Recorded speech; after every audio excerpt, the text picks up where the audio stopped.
Hello, hello, everybody. We are going to be watching Sarah Boone's sentencing. Oh my goodness. Seems like we waited forever for this. Um, kind of curious as to what she's going to end up getting, but it's going to be interesting, I think. Really, really do. Just share my screen so we'll be ready when they come online.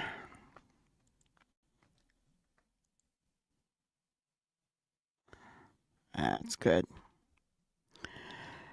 So I hope everybody's doing good. It's cold in Wisconsin this morning. Really cold.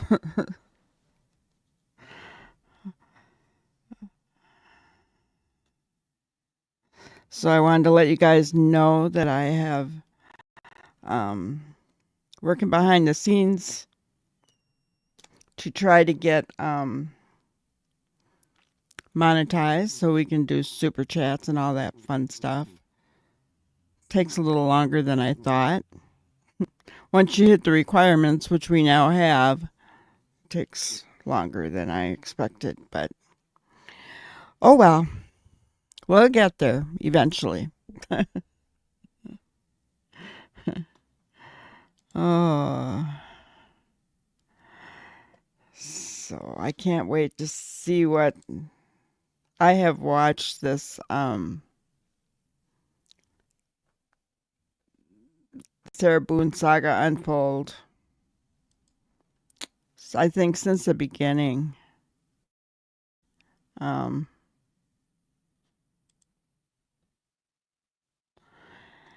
and it's been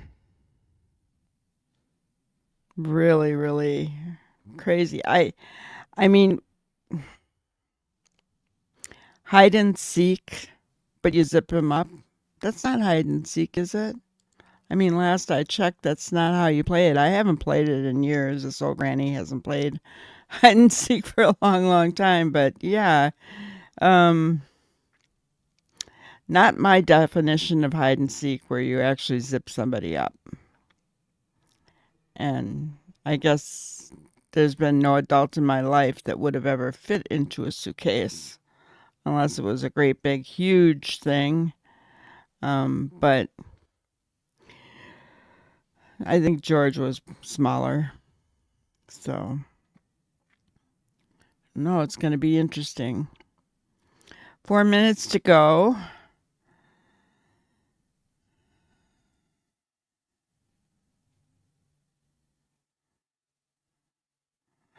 And then her struggles with getting a lawyer. That's crazy. I don't think that Sarah is an easy person to be around. That's my opinion. I just don't think she was an easy person to get to know, to to live with. I think even to be friends with. I don't think she was um, an easy person. Last lawyer that she's had seemed to do really well for her, though. She seemed to appreciate what he was doing. At least that's what she said during the trial. I am glad the judge asked her that so many times. I think he asked her that every time they came back into the courtroom before the jury walked in. Was she happy with her counsel? Which, in that case, leaves very little room for doubt for um, any kind of appeal, right? You know, for that subject. Now, whether she has grounds for an appeal for anything else, I mean, I don't know, but um, I suppose. She might have grounds because he didn't give her a choice after the eighth lawyer, was it, that left her case. So, very interesting. Very, very interesting.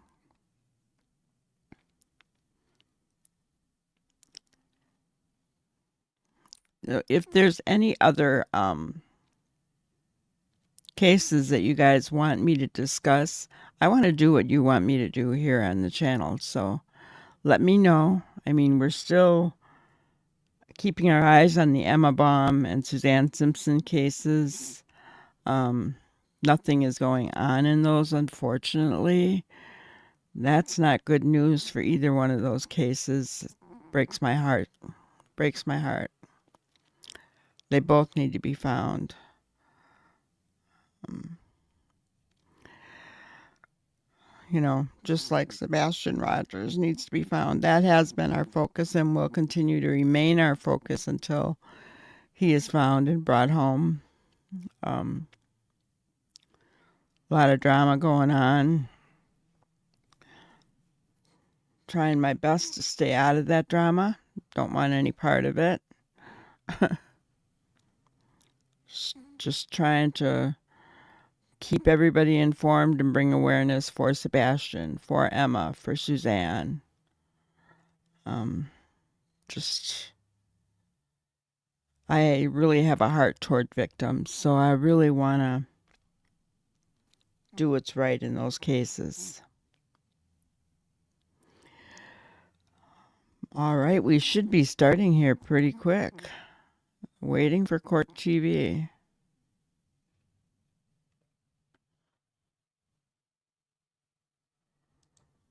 Should be getting ready.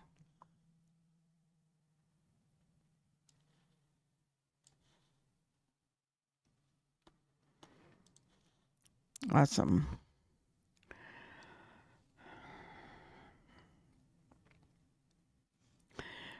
Did I hear somewhere that Sarah fired that the one that represented her, that last lawyer? I guess we'll find out today. When you hear over and over and over again that she's fired somebody, it just kind of comes to grain of salt. So I don't remember if I heard that or not. If you know, let me know in chat. It's going to be interesting to see her demeanor today when she's sentenced. She was very calm when the verdict was given. I was really surprised. It was very calm. I expected much more from her when the verdict was read. I really did. Maybe she was warned. I don't know. But somehow, when it comes to Sarah, I don't think she can help herself. So I guess it just really surprised me that she was so calm when that verdict was read.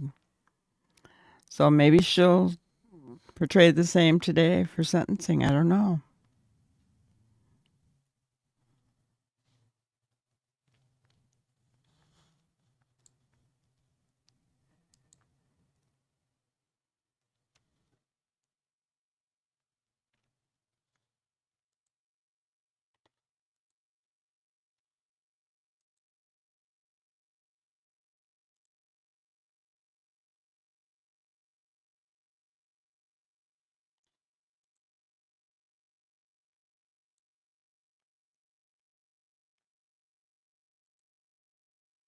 I'm going to change my screen here because I think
kind of watching chat in here and seeing what everybody's thinking.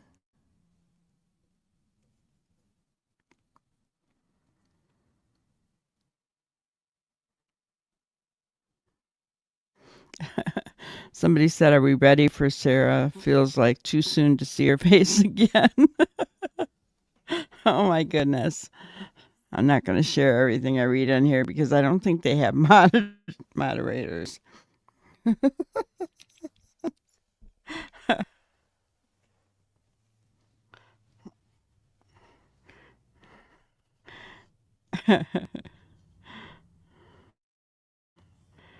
Goodness.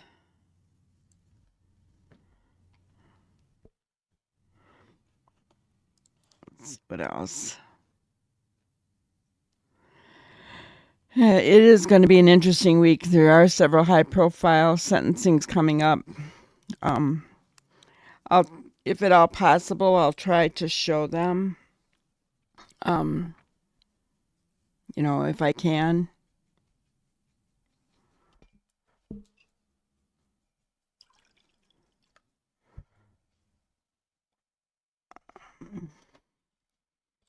Because it seems like we get invested in these cases, and to see the final result is extremely important.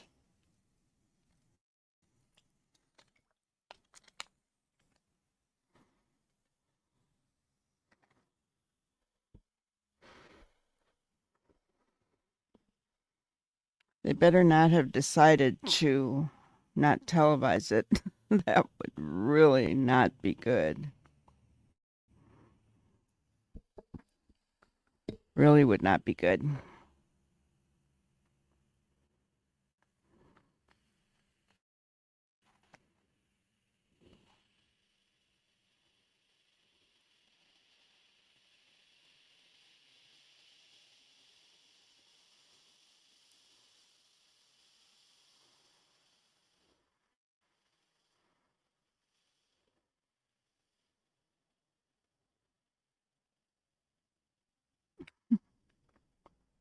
One lady said she was on vacation last week and a friend told her that she was in her suitcase. I suppose when you're really following this trial, that would crack you up, right? You guys, look at this picture of Sarah here. That is her actual demeanor, isn't it? She's just like kind of mean. Oh, it's kind of like, don't point your camera at me. I don't know.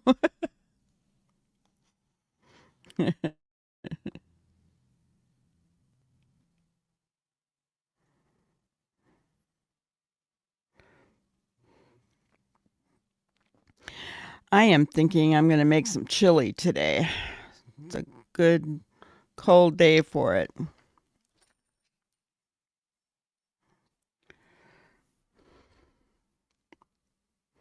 A friend of mine kind of shared with me how she makes hers, and I'm not usually one to deviate from my recipe. I got, I learned how to cook from my mom, and so I kind of stick to that most of the time. But she used spicy hot V8 juice in her chili. Oh my goodness, guys. Makes all the difference. Makes all the difference in your chili.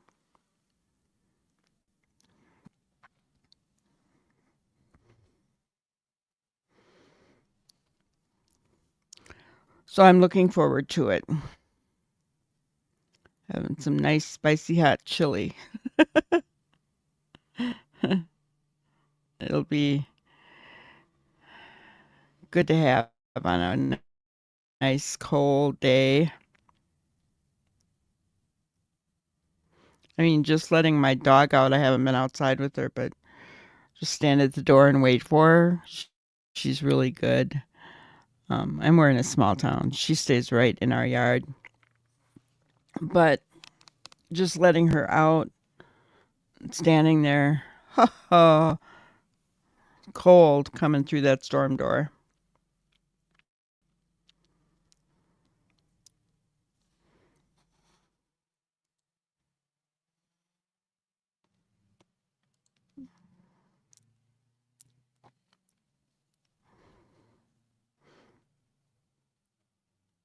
Should have gotten some pictures to share with you guys.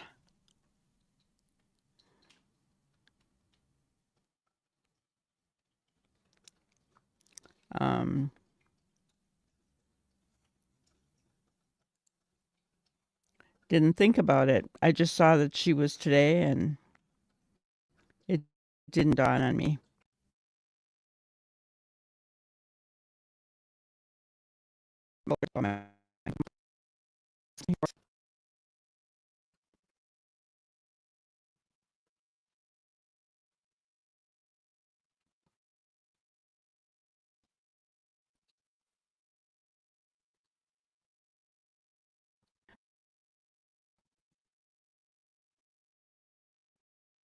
Things that stuck me.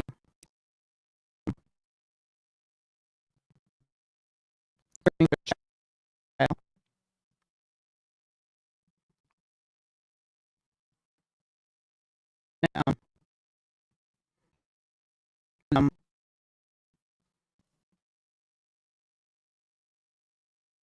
was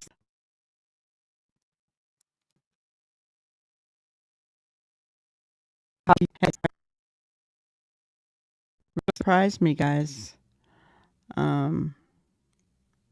about that. Let me go here. I can play a couple of video clips for you.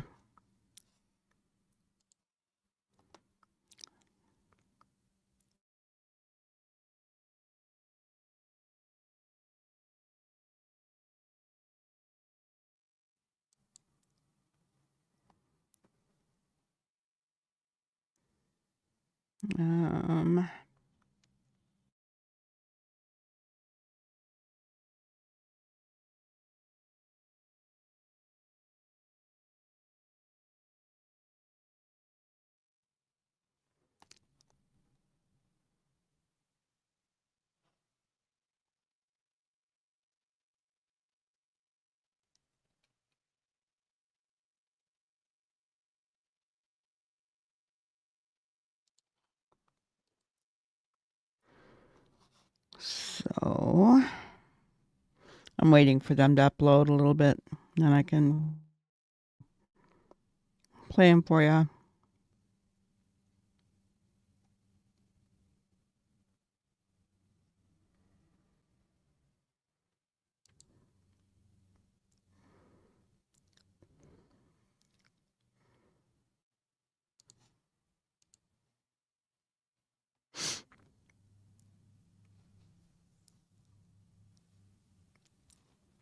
Here's one of them.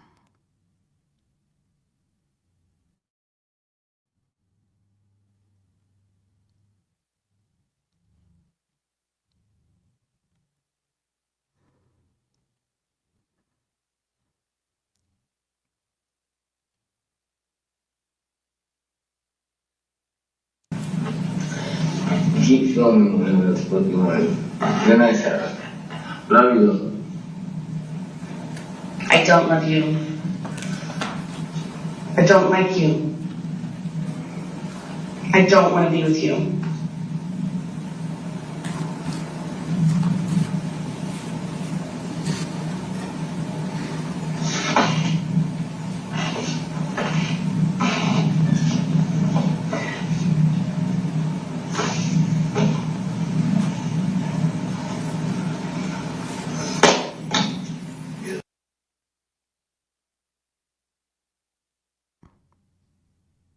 Parts were positioned when you say that Mr. Ford has taken his hand out.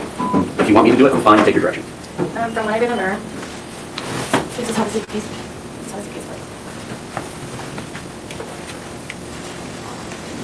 This was up here. This was not this hard either. So this was like here. Okay. Right here. Go right there now? Sure. I assume this one was much closer? It's not over there? Where do you... You asked me where I zipped it. When you say that it was zip shut, show us. Are you talking about how I zipped it or? When you're done zipping it shut, he's inside of it, where are the zipper components?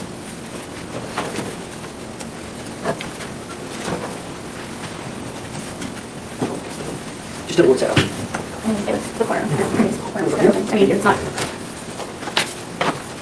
Yes, this one was on the clean edge. From what I can remember. That's how he was. Bother her, did it? Not at all. Looks like we've got a picture now, so should be pretty soon, guys. Let's see if I had any more reels to show you. Regards to Sarah, I think I only had the two.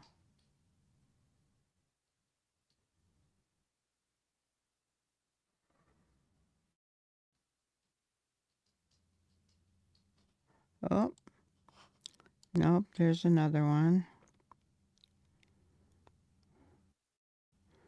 Have to wait for it to load.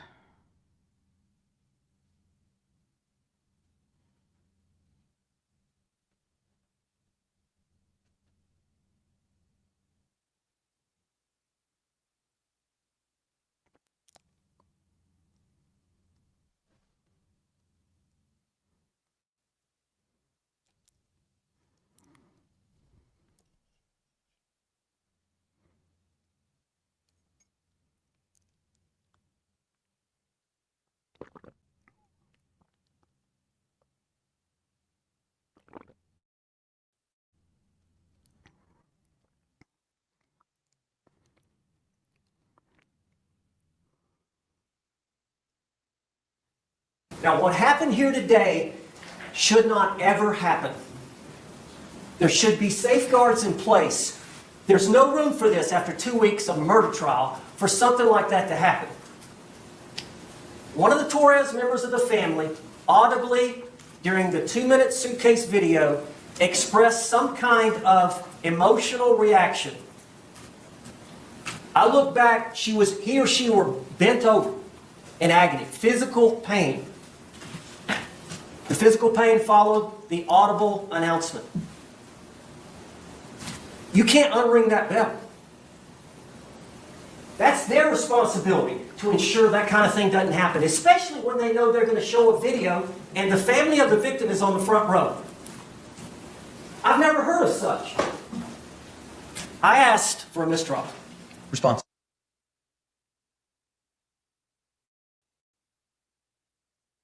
Wrong with that one. Um,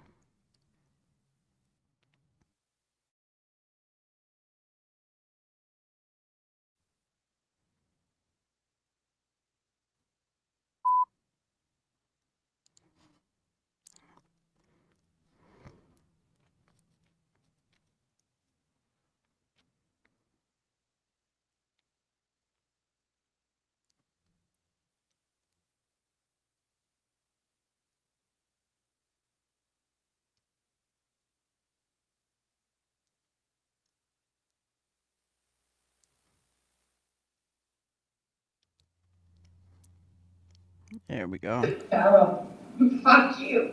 Carol, stupid. Carol. That's my name. Don't let her down. Carol, I can't fucking breathe, babe. Serve me. Yeah, that's when you do me, choke me. Carol.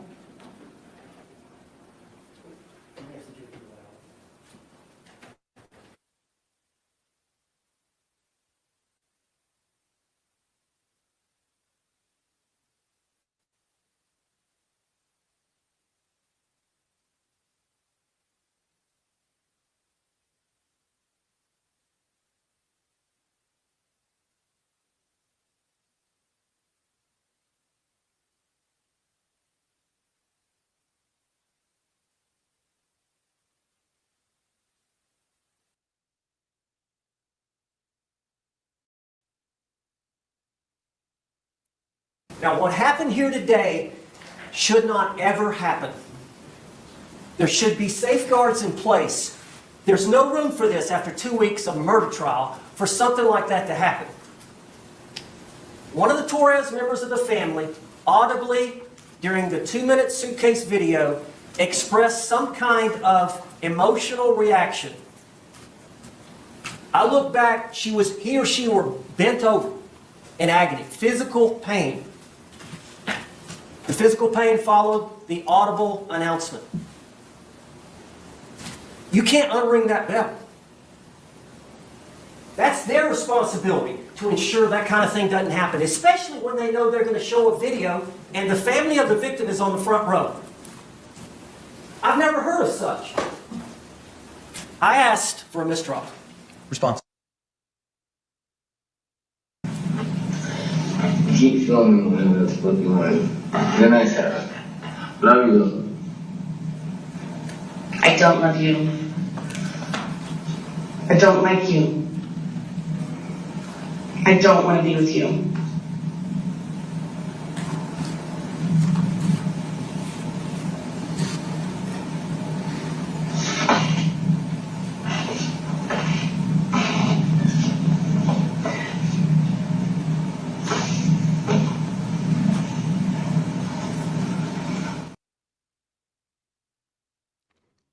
And there is Sarah.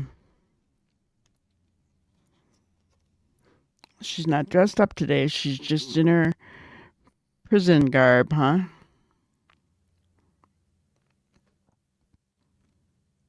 Oh, so she does still have the same lawyer. I was wondering about that.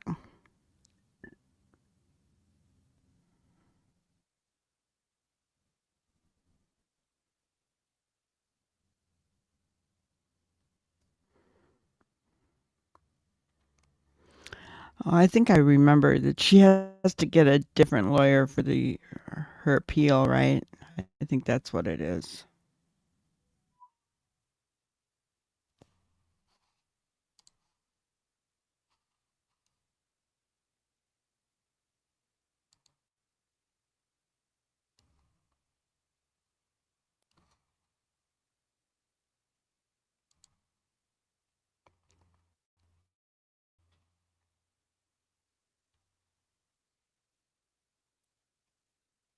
Torres family there. The mom with the sunglasses and the gray hair, like the third one over.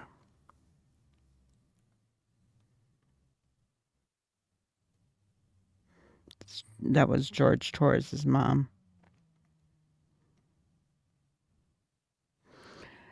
She got very emotional. I played that before, so um wonder how she'll react today.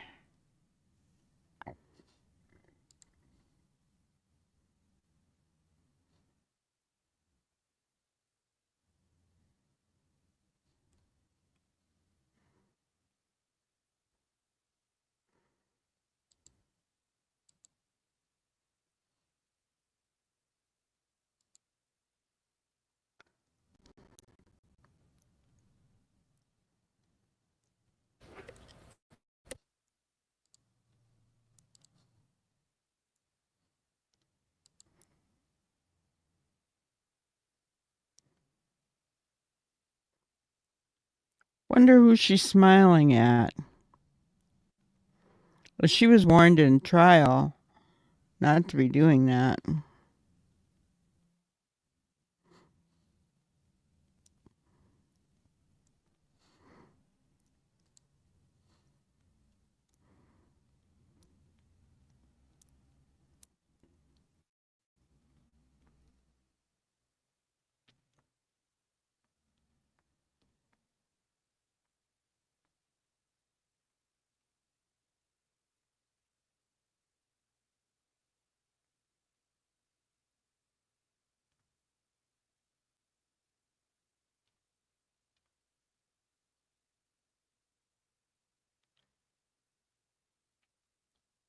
Somebody shared a super sticker saying bye bye Boone.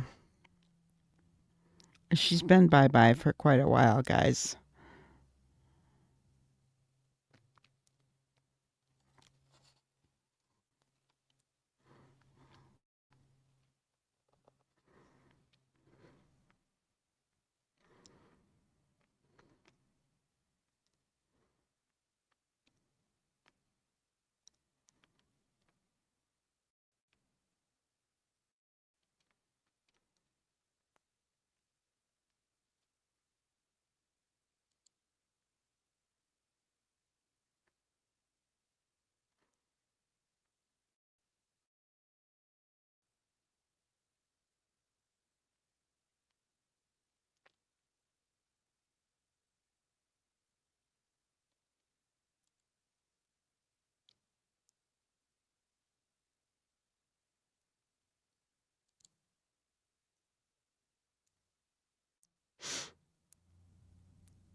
and a couple of more short videos that I had.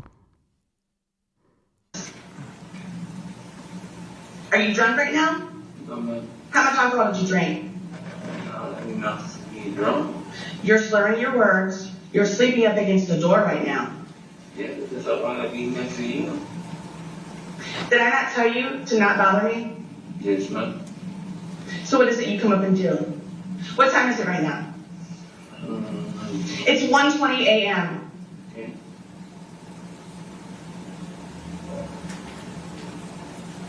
I haven't bothered you. I haven't bothered you since then. I just go to sleep. But didn't I tell you before at 9:30 to not bother me at all? Yes. Because why?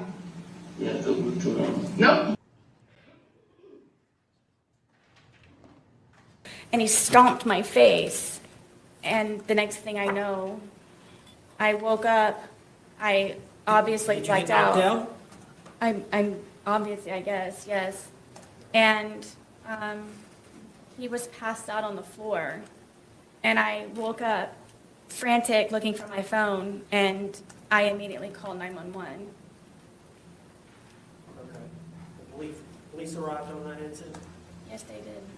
Is this a fair and accurate depiction of the injury you sustained as a result of them kicking you? Stomping, yes. It was a stomp? With Stomp. his All I heel? saw was his heel. This is, would ask that this be identification you be admitted today. What was pre-marked as U will be received without objection is defense 8.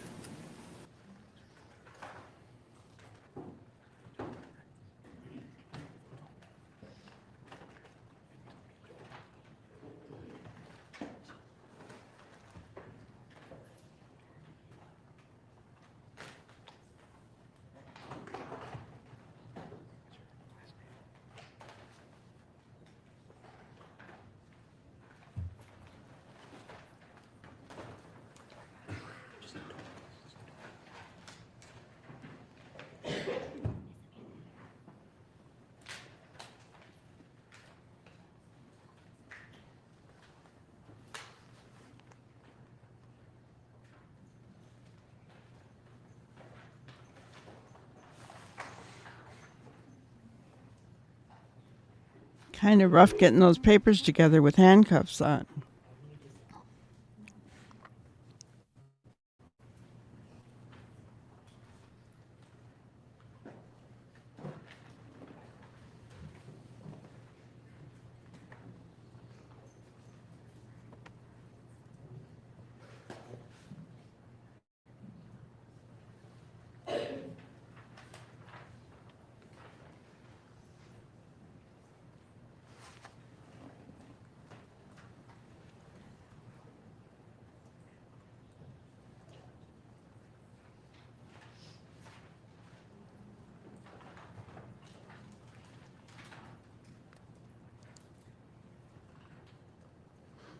Hi, Rosebud. Yes, it is.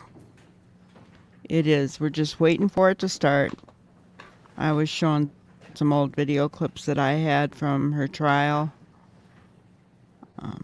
Short ones that I had put up, but it looks like we're going to start any minute, so.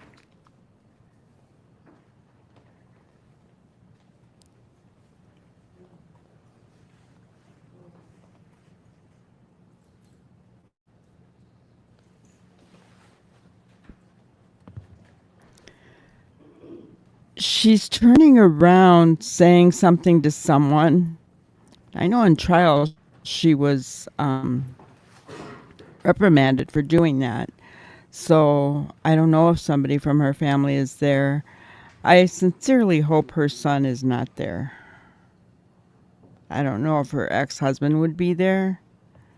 Did she really have any other family? I'm not sure.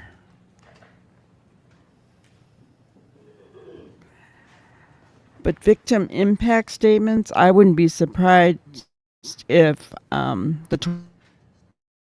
say something to her, you know.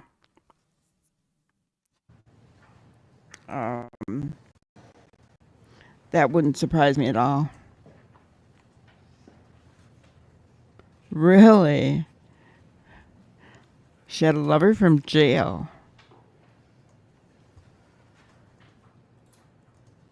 Male or female?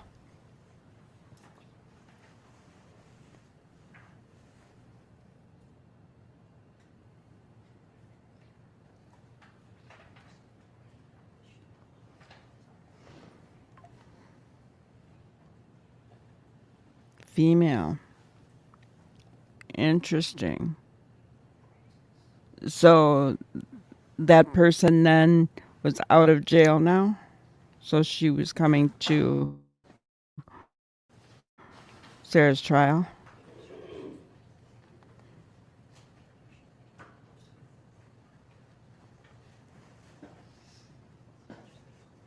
Interesting. How do people go from liking men to liking women? I don't. Maybe they're both bi. I don't know. I guess if you're in jail, you have no other choice, right? You're not. It's not like the two sexes are housed with each other. So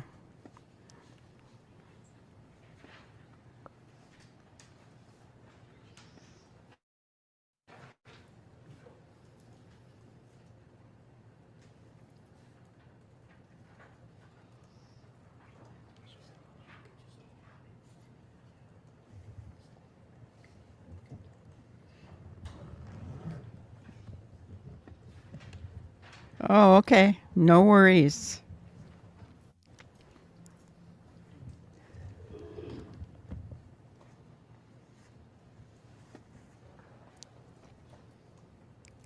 I don't know who they're waiting for. Must be waiting for the judge, huh?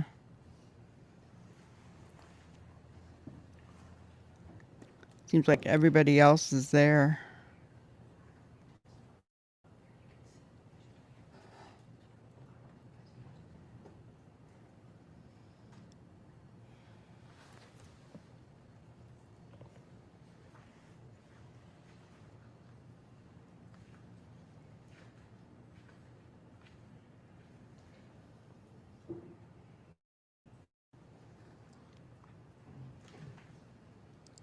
Let's play a couple more videos from the trial.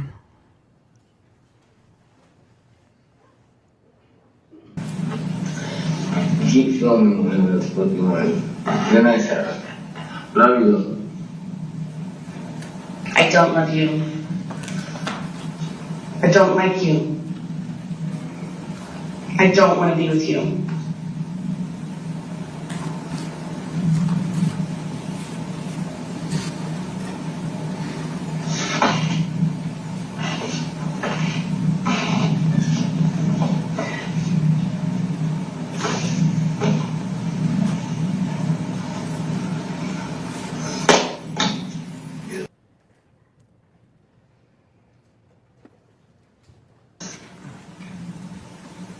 Are you drunk right now? How much alcohol did you drink? Enough to be drunk. You're slurring your words. You're sleeping up against the door right now. Yeah, because I want to be next to you. Did I not tell you to not bother me? Yes, ma'am. So what is it you come up and do? What time is it right now? It's 1:20 a.m. Okay.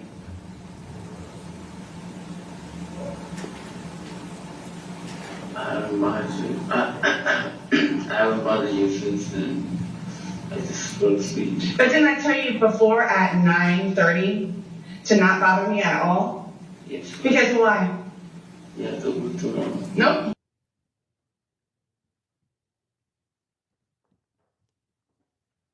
Goodness.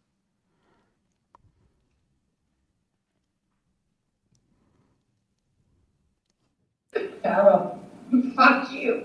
Sarah, stupid. Sarah. That's my name. Don't wear it up. Sarah, I can't fucking breathe, babe. Seriously.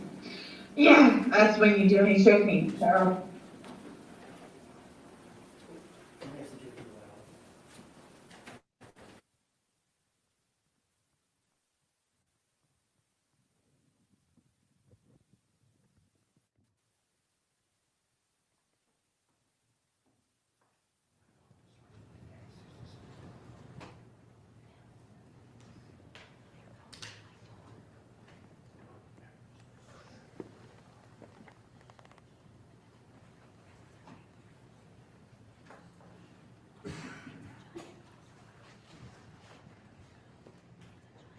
Now, what happened here today should not ever happen. There should be safeguards in place. There's no room for this after 2 weeks of murder trial for something like that to happen.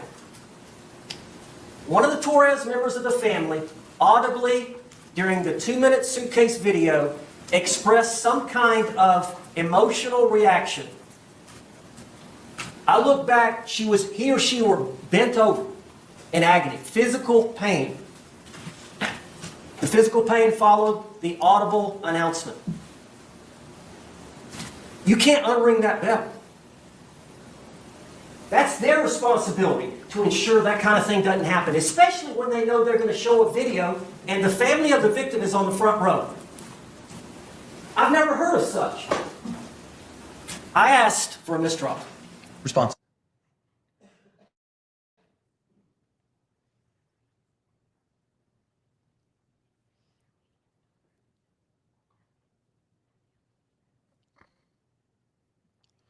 I understand why that her lawyer got upset about that,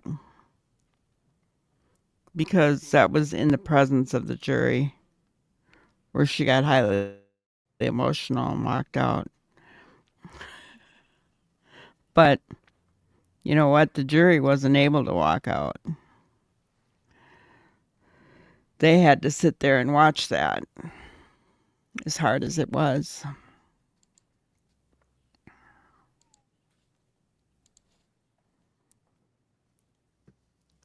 My goodness. Wonder what time her court was today.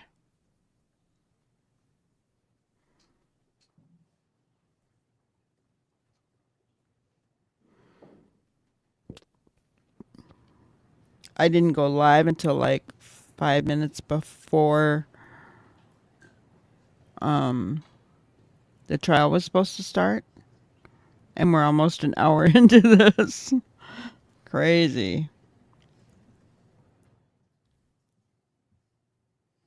And both sides are there. Prosecution and defense are both there. So I'm not sure what they're waiting for.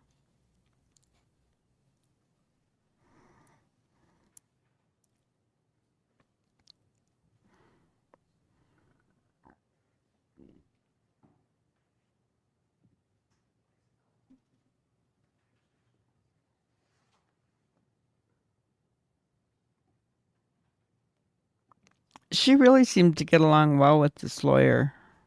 Kind of interesting. When she couldn't with the other ones.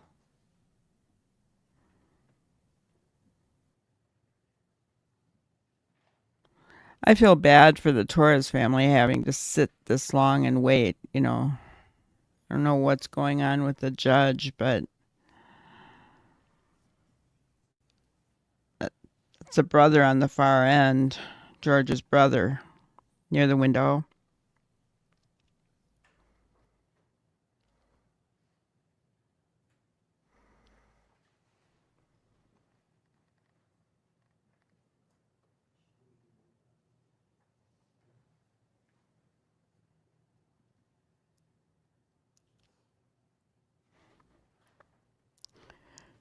Oh, yeah.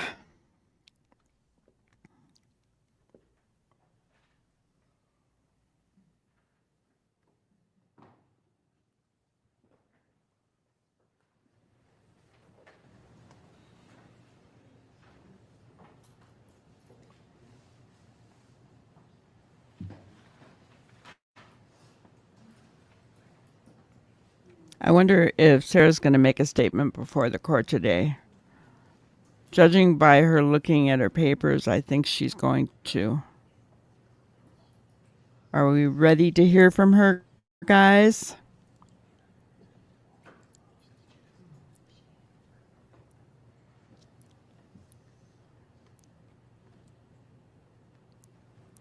She speaks last, though, just before sentencing, I think. So I don't know what else they may have before victim impact statements. Sometimes they have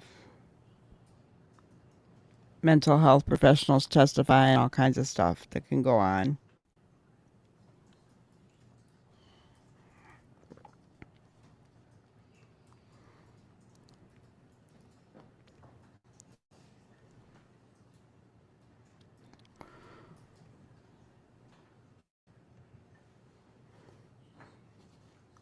take my face off there so you guys can see Sarah. Excuse me.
I don't understand what all the papers are that she has there and why she would need all those for today.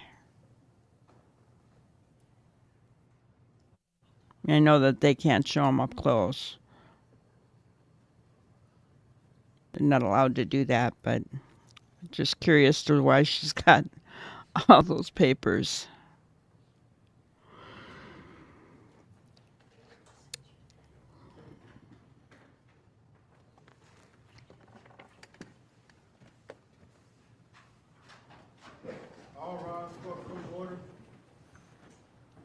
Oh my goodness, here comes the judge.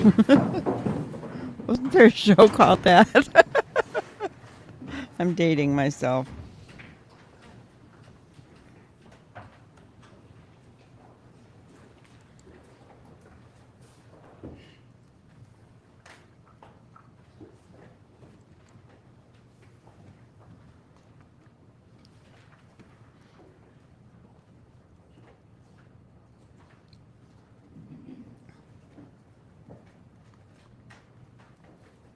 You're late, Judge.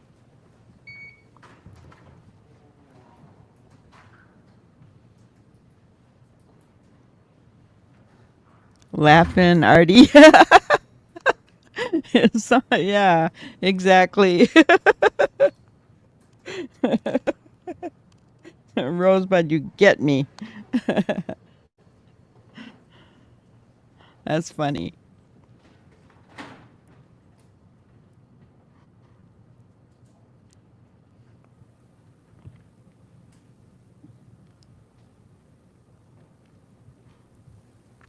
I used to love that show, Laughing. Yeah.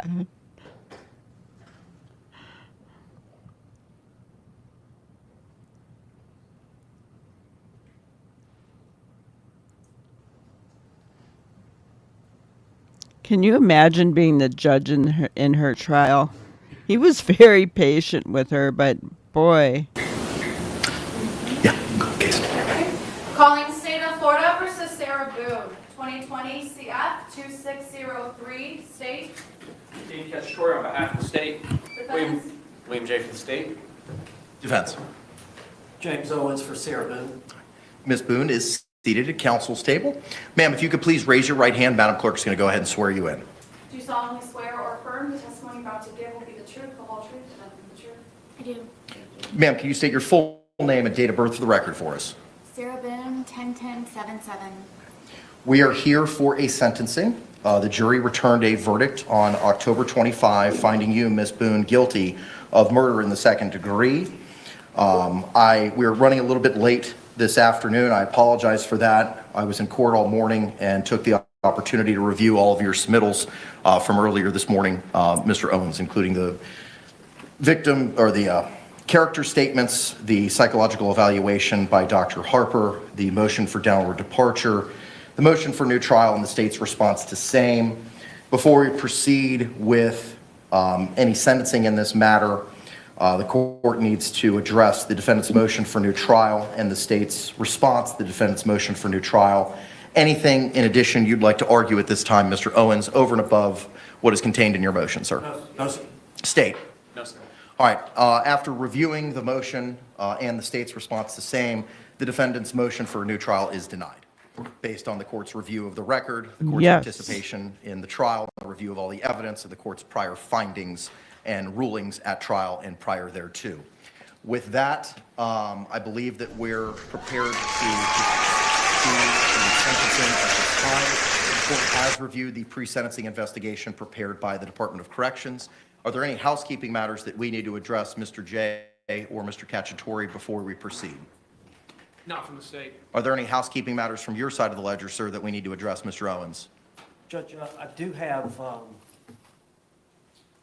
lay witnesses that are going to testify. I've got Dr. Harper here to testify. Of course, my client's going to testify, but one of the 4 lay witnesses wants to appear by Zoom. She lives up in Minnesota. I don't know if that's allowed. We don't have an objection to that. One of our witnesses will be providing an impact statement would also like to appear on the court's virtual link as well. Okay, so stipulated. If you need it, just let Anita know, and I could have her email it to you right now, the link. We do have the link. She's waiting to get on, I guess. Who might it be, sir? Several people. It should be Lana Albert. She is here, sir. She's in the, she's viewing, her camera's off and she's, microphone is muted, but she's in the lobby. All right, with that, State, you may proceed. Your Honor, at this time, we would like to take an impact statement from, I believe, Anna Torres, which you will be appearing virtually.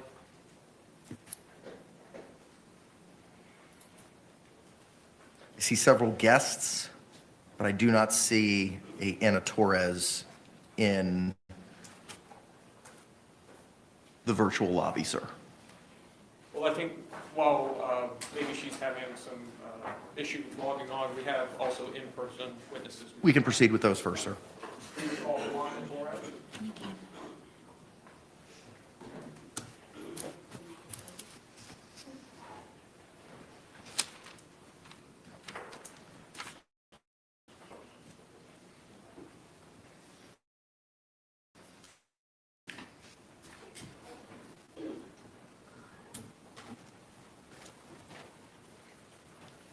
No, that's George Torres's mother. Please. Please raise your right hand. Do you solemnly swear or affirm the testimony you're about to give will be the truth, the whole truth, and nothing but the truth? Sorry, Ma'am, good Rosebud. afternoon. Could you state and spell your name for the record for us? Okay. Ma'am, you can go ahead.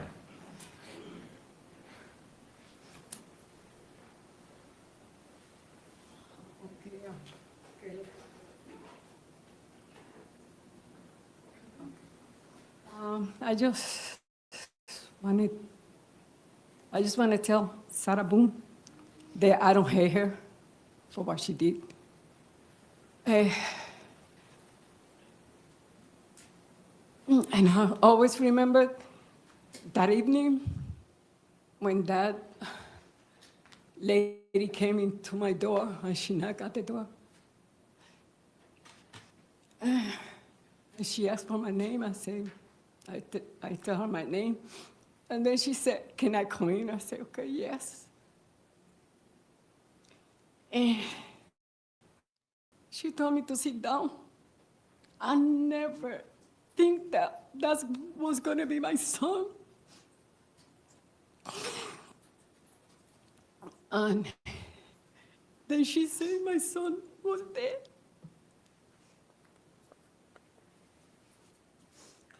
Since that day, I can't sleep. It's hard for me to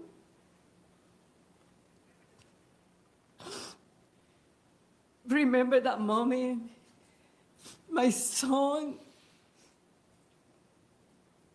is not here no more. She don't only kill my son, she killed a father, a brother, an uncle.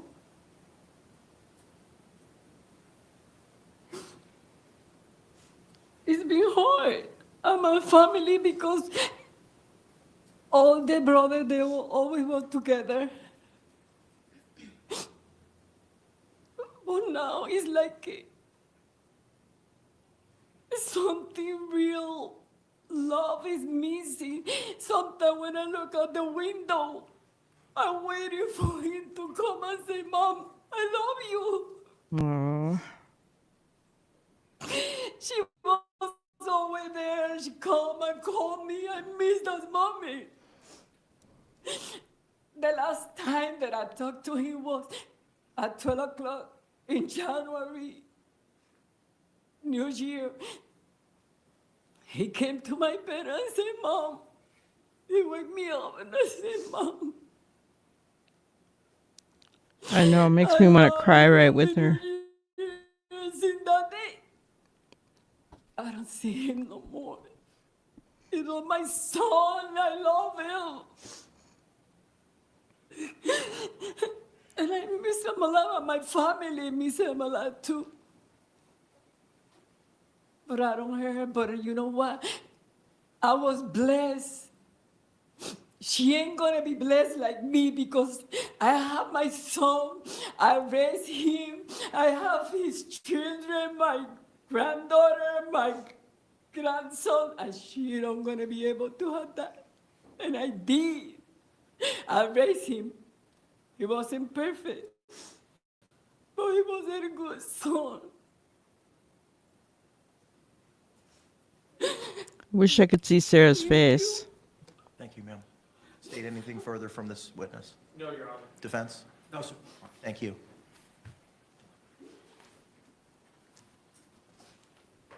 They didn't even look at her, and I don't blame them.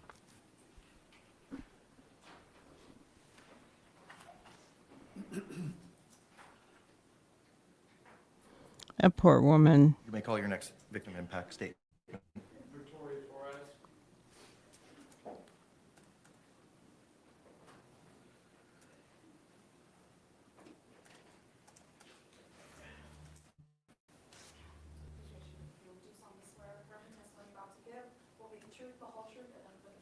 I do. Ma'am, could you state and spell your name for the record for us, please? Victoria Torres. My name is Victoria Torres. George is my brother.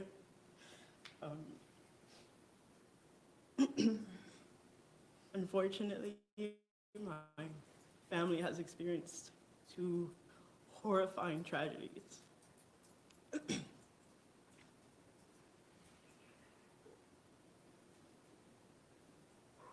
I just want to make it clear that George deserves justice. As far as my other brother and Sarah deserve to rot in jail.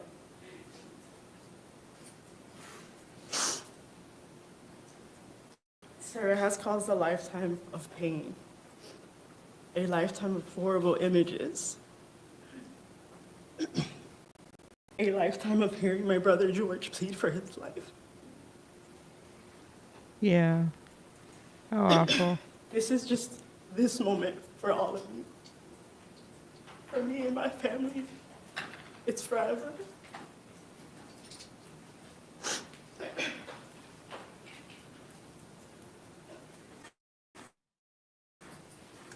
Such a simple thing as using a suitcase is so triggering. I try not to close it all the way.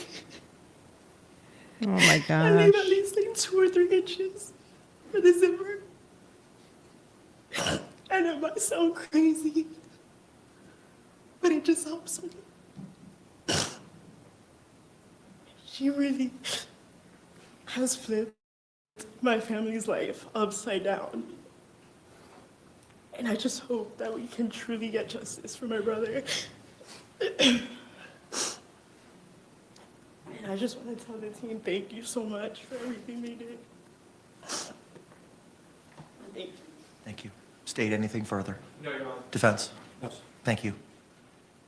I never thought about that.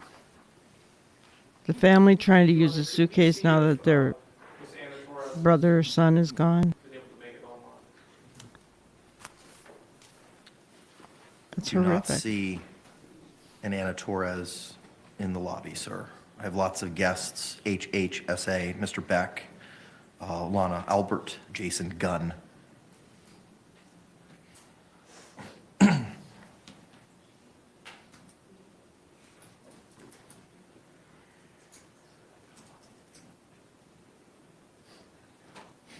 Your Honor, is there a cap to the link as to the number of individuals? Not to my knowledge. Hi, K9. Yes.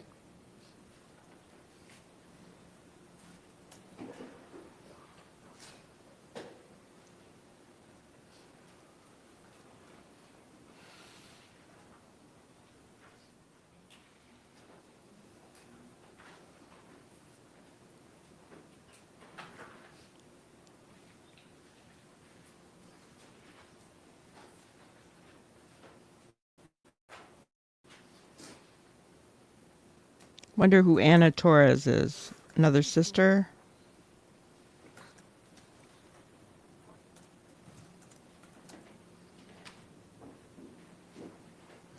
Yeah, but can you imagine? I mean, that sister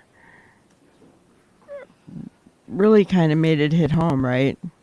Them trying to use a suitcase after all this to go somewhere. And how that would feel. It's always going to bring your mind to how he died. And years down the road, when somebody says, "Oh, I'm sorry, what happened to your son? What happened to your brother? I'm sorry he's gone.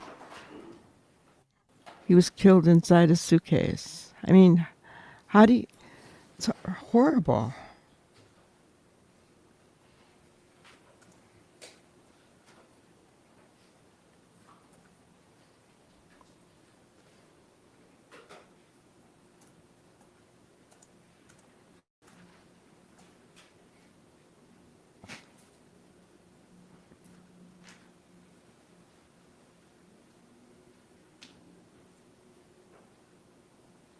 Oh, gotcha. Yeah, she's got a lot of papers in front of her, so she's written a book. And she's going to tell how innocent she is.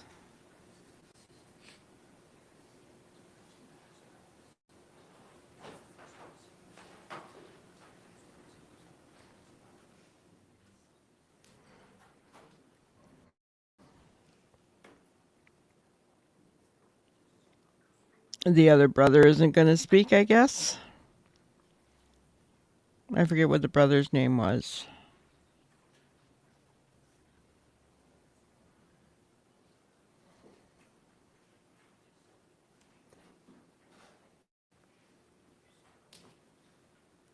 I mean, from the back of Sarah, it doesn't look like she's fazed by what they've said at all.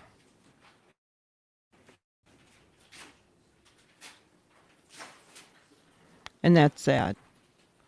What is it going to take for her to come to the understanding of what she did? Because in the trial, her demeanor, she acted like she didn't care.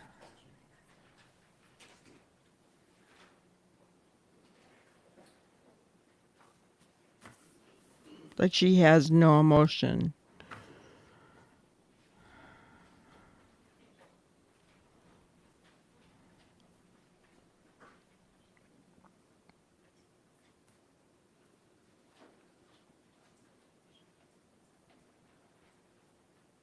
Are they waiting on the Santa Torres? Is that what's going on?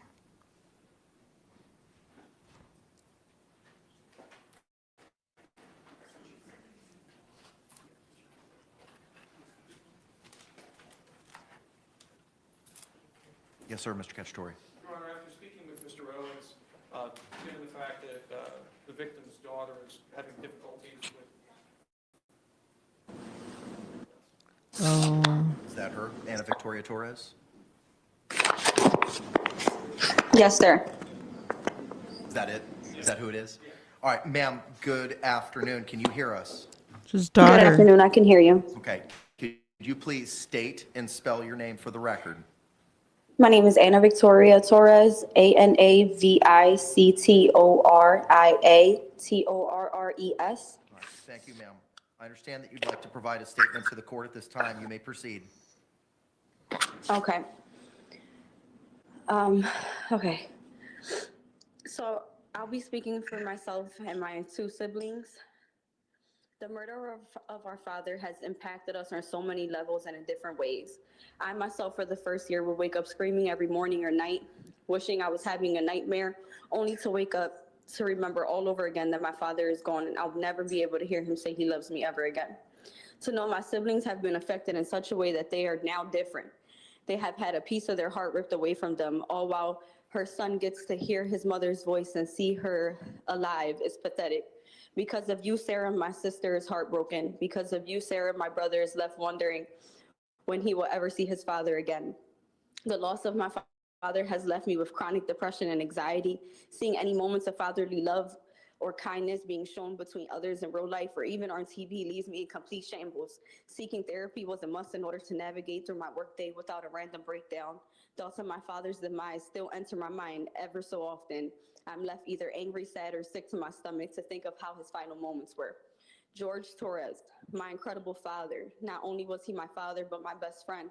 My personal comic provided me with wisdom and knowledge, creative and loving dad, an older brother, an uncle, a cousin, a friend, a son, and above all, our father.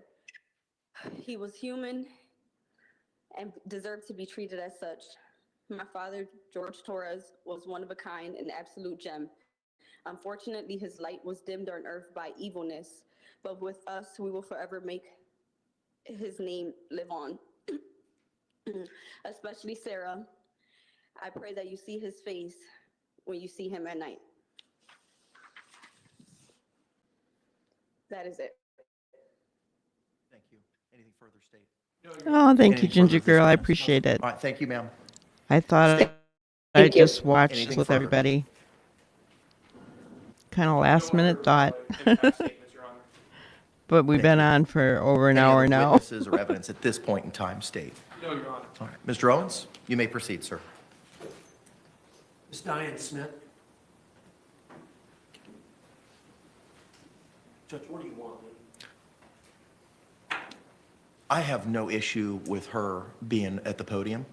If you want to move about the well to conduct your examination, that's fine, Counselor.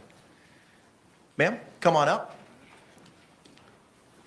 Come on up to this podium right here, ma'am. If you could, raise your right hand. Madam Clerk's going to go ahead and swear you in. You solemnly swear or affirm the testimony you're about to give will be the truth, the whole truth, and nothing but the truth? I do. Yes, Ma'am, she could you is state shy. and spell your name for the record for us, please? Diane Smith, Diane-Smith. Okay, thank you very much. Counselor, you may inquire. And Ms. Smith, tell the court a little bit about you. Think about his family. I was a chaplain at the 33rd Street Looking Jail at his for 30 suitcase. For 30 years. And have you been a chaplain at the jail here in Orange County? Yes, Orange County Jail Is it the same for jail 30 you're years. referring to? Uh-huh. Okay. And during that period of time, did you have occasion to meet with Sarah Boone? I did. And was it over the course of how long? I've known her 4 years. And if you could, tell the court what you'd like to say. Okay. Well, I first met Sarah. She came in, we have a Christian dorm, and Sarah enrolled in our Christian program. And she was in my classes for a year. And she was very sincere in her efforts to change her life and to be a better person. And I found her very helpful. She was kind and good to people. She loved to serve. And she helped the new girls that would come in, the younger girls. She would mother them and be very kind and very helpful. And then after she graduated from the program, I was her counselor for the other 3 years. And I always found her, very sincere and, trying to do better. I spoke with many inmates that knew her and was associated with her. And they spoke very highly of her and said that, she was helpful and kind and tried to help other people. And I just found her to be, very sincere and trying to be a very good person and change and help people. Was the Bible involved at all? Oh, yes, it was all spiritual. That's our, yes, it's it was spiritual growth plus character, growth in character, trying to just be a better person in general. She liked to serve other people, like she would help the girls wash their clothes and show them around and teach. But spiritually, she grew very, very great spiritually. Thank you. Hang on, ma'am, just one second. Ma'am? Hang on just one second, Ms. Smith. State, any questions? No, Your Honor. All right, thank you, ma'am, I appreciate you. I'd like to call Christina Pena.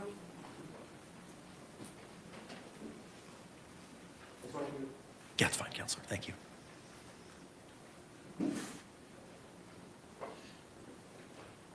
Ma'am, come on up if you can. Raise your right hand. Madam Clerk's going to go ahead and swear you in. Do solemnly swear or affirm the testimony you're about to give will be the truth, the whole truth, and nothing but the truth? Ma'am, if you could state and spell your name for the record for us. Christina Pena, Christina Pena. All right, you may inquire, sir. Ms. Pena, how old are you? 31, And where do you live? Orlando. Now, it's my understanding, Ms. Pena, that you were in the county jail with Sarah Boone. Yes. How long were y'all in the same cell together? Yes. Oh, this must be the I lover. was in there for 4 years, but we're together for 3. Okay. And I understand ultimately the charges against you were dismissed? And so you were released on what day? April 4th this year. 2024? 2023. 2023. So you've been out for a pretty good while. I've been out for like 6 or so months now. Yeah, since April Okay. of this year, actually. Sorry. April of 2024. And you said y'all were bunkmates there together for about 3 years? Yeah. I would assume that y'all got to know each other pretty well. We did. Okay. And if you could, if you'd like to speak on her behalf to the judge. Yes. Sarah's one of my best friends, my only. Take your time.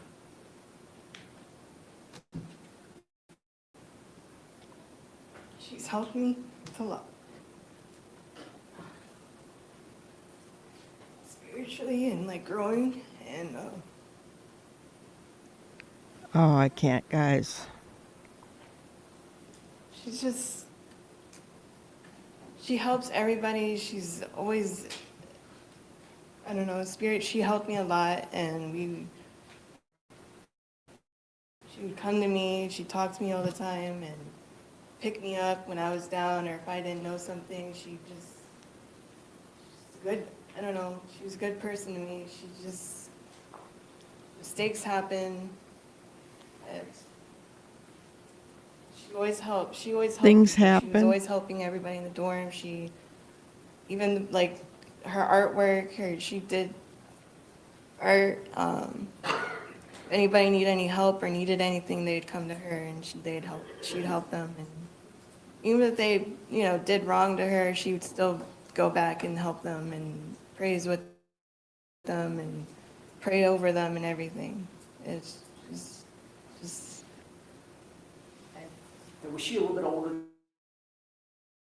than you? Oh, Lord.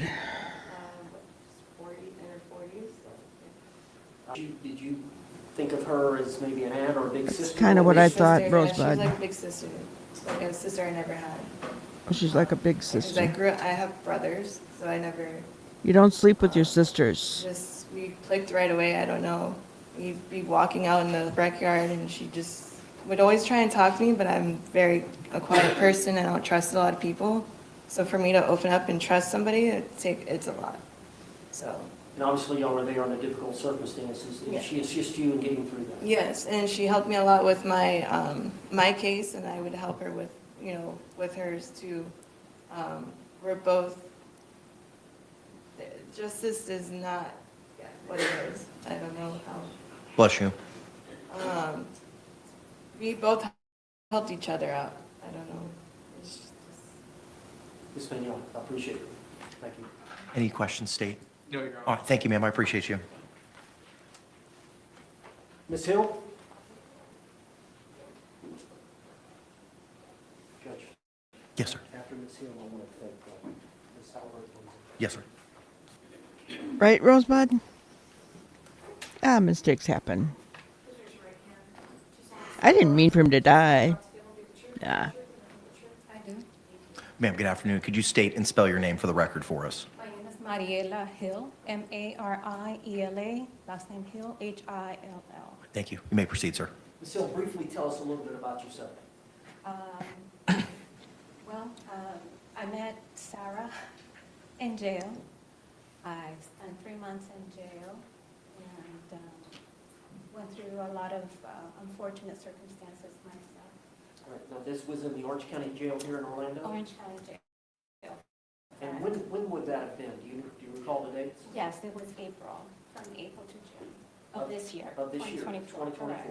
Yes. Okay. And did you develop a relationship with Sarah Boone over the course of that 3 months? Yes, yes.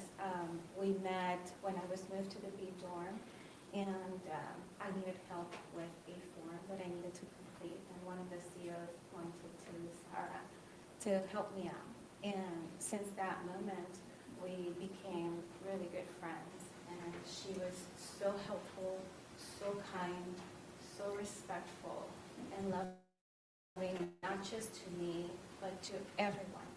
And I have nothing but good things to say about her, her character, her loving heart, and how deep her faith is, her faith in God and believing in justice for everyone. So that's what I believe. State any questions? No, Your Honor. All right. Thank you, Ms. Hill. I appreciate it. Ms. Albert, good afternoon, ma'am. Can you hear me? This is Judge Kranek, and if you can, I would ask you to turn on your camera and unmute yourself at this time, please. Sir, how do I unmute turn on my camera? I know how to unmute, but I'm not sure how to turn the camera on. Turn the volume down.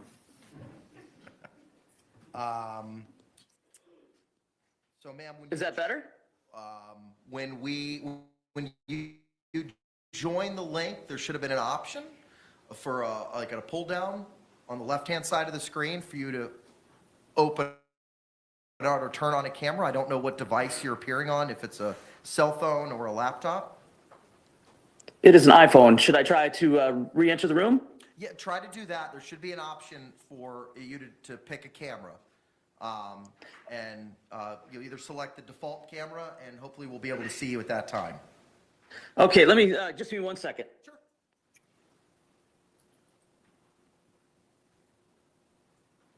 You know, for the life of me, I do not understand how somebody could know what Sarah did and then speak for her in court at her sentencing.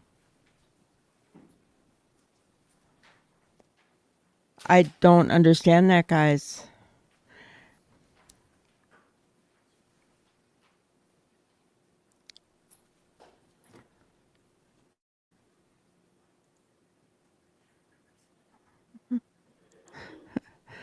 Or like, don't get her mad, right?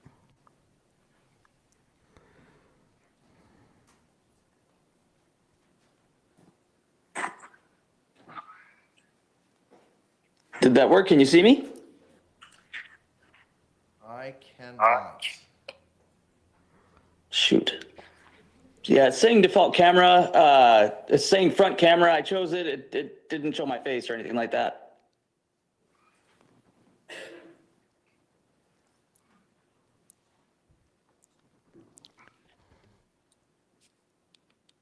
My technological skills are limited. State? I'd be surprised if they let this person talk without their face being on screen. Okay, appreciate it. All right, Miss Albert, good afternoon. If you could just state and spell your name for the record for us, please. Certainly. Lana, Lana, Albert, Albert. Okay. All right, Mr. Owens, I'm Wow. going to ask you some questions. Surprised they're letting her move And if you could forward. just answer them, ma'am, I would greatly appreciate it. Sir, you can proceed. Miss Albert, do you have the ability to turn your volume down? Yes, I just did. I can't hear you very well when I do that, though. You can't hear me? I can hear you, but very, very quietly. How about now? Yes, I can hear you. Am I okay? Yeah, you sound a lot better. You were too loud earlier. Okay. Can you hear me okay? I can hear you. All right, Miss Albert, tell the court a little bit about yourself briefly. Well, I live in Minnesota. I currently have end-stage renal disease. Before that, before I became disabled, I was a business owner in the Twin Cities here. All right, and how old are you? I am 50 years old. All right, and you're considered disabled? Yes, I am. All right, and have you had an occasion since this event to establish a relationship with Sarah Boone? Yes, I have. We have been friends for the past a little over 11 months. And how do y'all communicate?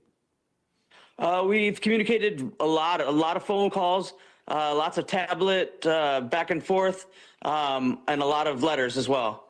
I'd say many hours of time spent with each other. All right, and do you want to speak on her behalf here today? I would, please. All right, would you please tell the court what you would like for the court to know? Thank you very much. And thank you very much, Your Honor, for the privilege of speaking on behalf of my friend Sarah Boone. I also want to extend my heartfelt condolences to everyone here affected by this terrible tragedy, which has brought us all here and listening in. Many articles and videos and opinions of Sarah have gone out in the airways and on the webs. Opinions that have been formed and commented on so much that it's hard not to give into the temptation to treat people like a comic book or a fictional character. In the case of my friend Sarah, the words narcissist, Karen, villain, many other things, they roll off the tongue with little regard to the humanity that is dismissed so flippantly. And under a lot of circumstances, I was one of those people, as I have a love of true crime, and becoming friends with Sarah has shown me that there's a lot more depth to the people I see on the screen. I'd like to share with the world and with the court about the Sarah Boone that I know.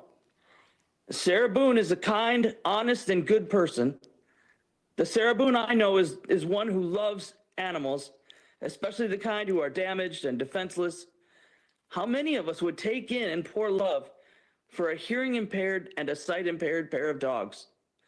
She has a natural instinct to help reach out and give of herself. Her time and energy and love, especially to those who are hurting or damaged. You all have seen her fight for her own life in truth here. I tell you this, she fights even harder for those she loves, giving time, attention, and companionship without a single thought for her own gain or what somebody can do for her. And one huge example is in the matter of our friendship. As I said before, I have end-stage renal disease caused by a genetic illness called polycystic kidney disease. As my life has progressed, things I have taken for granted have been taken away from me. I could not appear in court in person because I can no longer walk, as my dialysis treatments have affected the circulation of my legs and has confined me to a wheelchair. To say that my life has radically changed is an understatement. Through it all, I have many friends and family I love and cherish.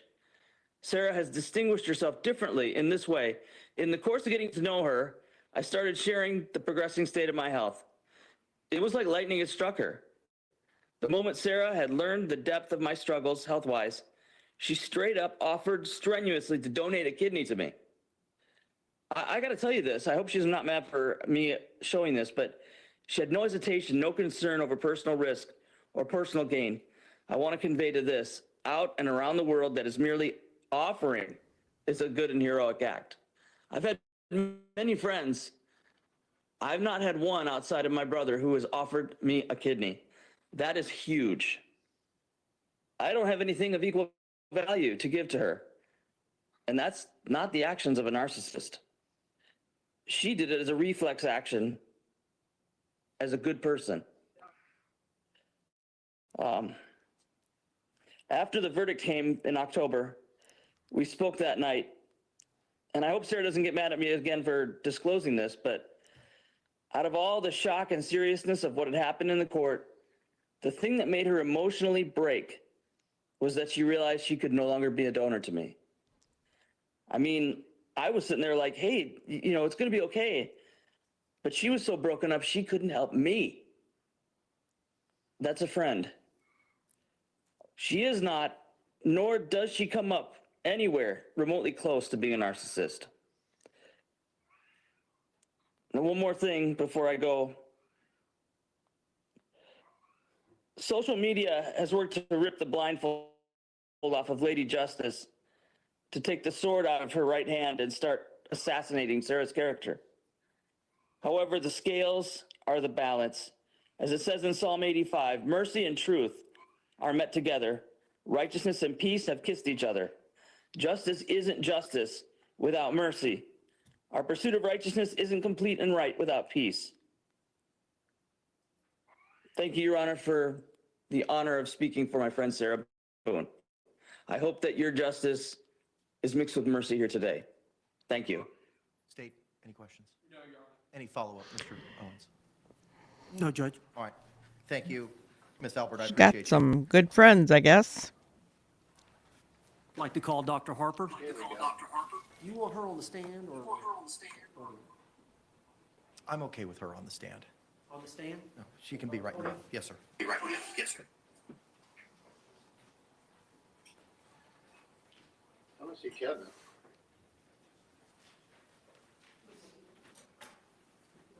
Judge, you want her on the podium? No, she can be at the podium. That's fine. Doctor, good afternoon. If you could please raise your right hand. Madam Clerk's going to go ahead and swear you in. If you could, Doctor, state and spell your name for the record for us, please. Dr. Julie Harper, Julieharper. All right, thank you. Counselor, you may inquire.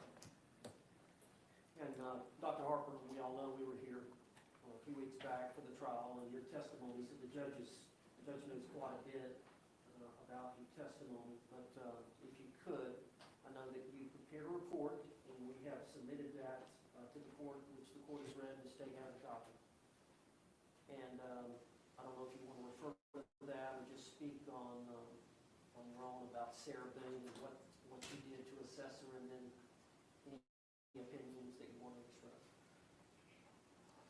All right. I think that during trial testimony, I reviewed all of the documents, excuse me, and all of the records that were available. They're documented in my report as well. In addition to the forensic clinical interviews that I conducted, I also have had the opportunity to talk to her brother, Philip Paulson, in the interim since the trial, and I included his information in my report as to her family background. If you could, give the court a synopsis of what you Wonder if her ex-husband is going to testify. uncovered, maybe from the brother, whatever you think the court needs to hear this relevant material to his decision in this case. So referring to the summary section of my report, I'll keep it brief, but I'll outline the highlights that I feel like haven't been conveyed before, which is an understanding of Ms. Boone's early family life, in that she is the middle child of her parents' union, and that her parents did not have a happy marriage. They didn't provide an opportunity to have a good role model as to how to have a partnership together. Ms. Boone was born in close proximity to her youngest brother, 11 months apart. And in my clinical experience and training, I would say that that disrupted her attachment with her mother, some being close in proximity with her younger brother, whose temperament just seemed to suit a relationship with her mother better than her own. So ultimately, Ms. Boone bonded with her father. Though he wasn't described by either child as an affectionate person, he was somebody that was there for her at sporting events and more of a primary parent for her in that way. His untimely death by heart attack during her high school years was marked by her brother as a turning point for her in how she was acting at home. Her demeanor, her relationship with her mother took a turn for the worse as she was not coping well. She was using substances based on what her brother was saying. And it is my opinion that that early lack of foundational relations with her mom and not feeling very secure, the death of her father, destabilized her. That's a period of your life when you're leaving high school, when you should have formed a very solid foundation to go out in the world. And I don't think that that's what she had at that moment. She bonded easily with Mr. Boone, and you can see that there are elements of that early difficulty with her relationships because she took on a parentified role, in my opinion, during that relationship. And therefore, there's a power imbalance in that she was making decisions and not, again, having an equal relationship. I think that that led her to a sense of being a need to be right, a need to feel like she is the one that's making good decisions, to have some ego support by being in the right all the time with Mr. Boone. And I think that that led to some behaviors that she carried over into her relationship with Mr. Torres, in that she's parentified around him and acting more like a parent-child relationship, being a facilitator of housing and applications for jobs and things like that. So again, there's a power imbalance that I think was very seriously misaligned, as her brother and the property manager of their apartment had verified. They saw her being abused, physically abused in serious ways, or the effects of the abuse and bruising, or calls to them.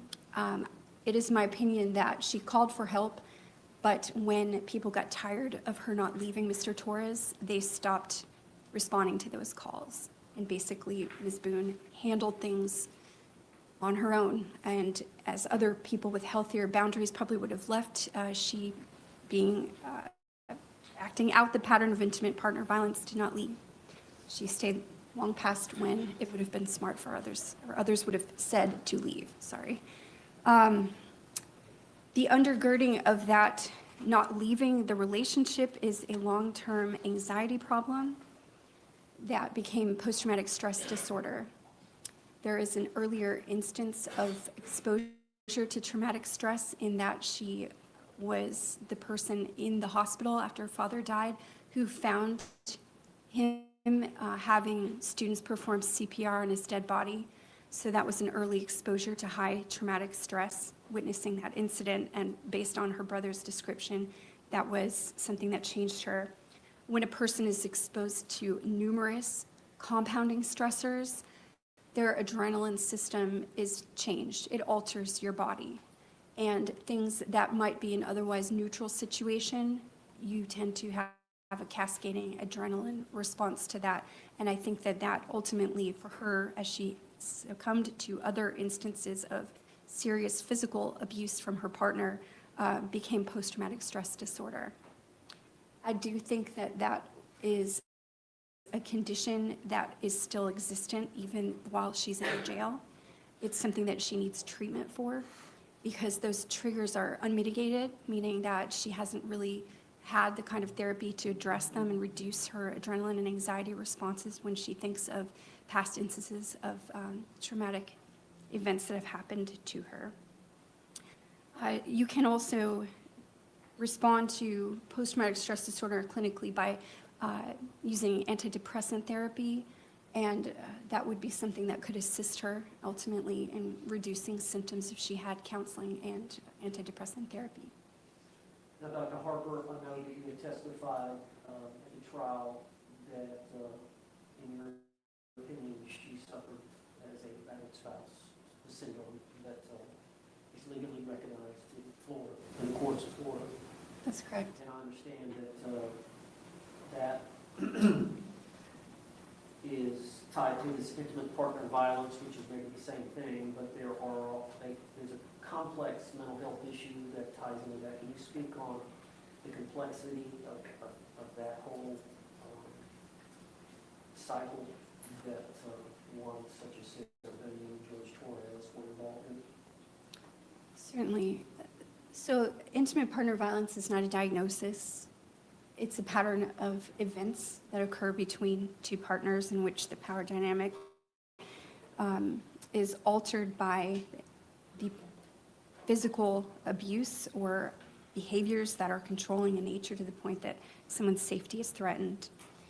It's common for victims of that to have a complex mental health condition, often including depression, anxiety, and substance abuse problems. And what might be substance abuse to cope with the problem, like numbing oneself, will sometimes result in its own diagnosis.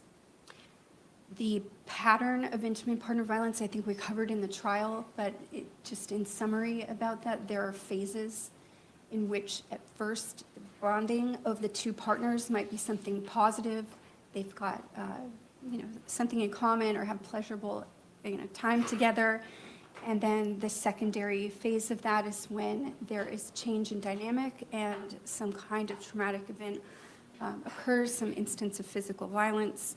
And then there's a third phase in which it's like a honeymoon phase where they're trying to right the relationship. So in phase one, when they're having something pleasurable, the tone shifts. Phase two, there is some kind of incident. And phase three, there's a honeymoon phase.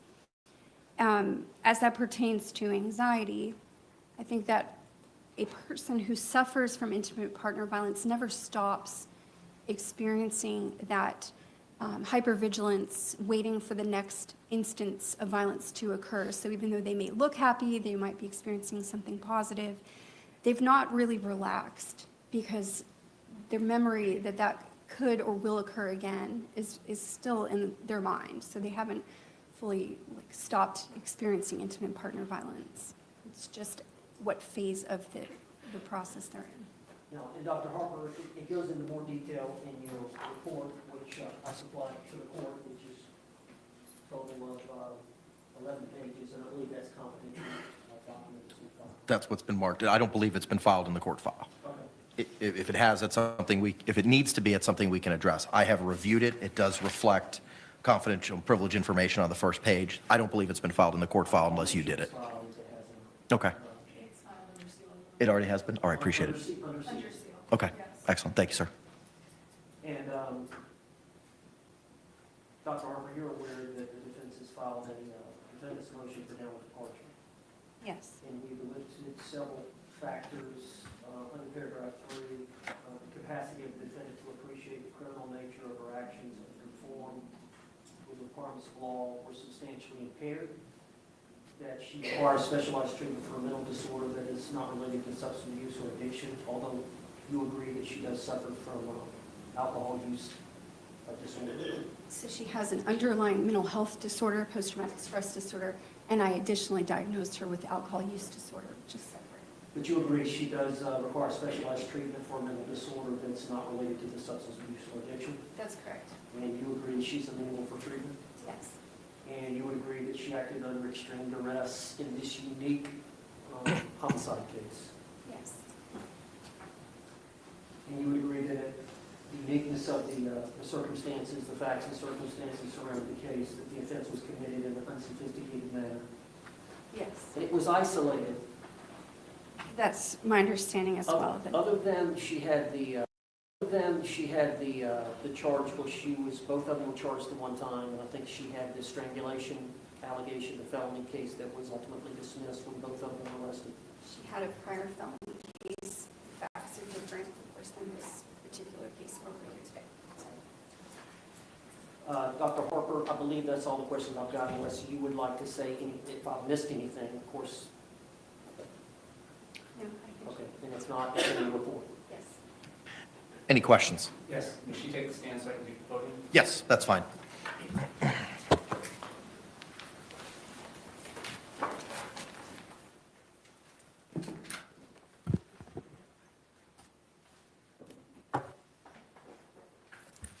You may inquire, sir.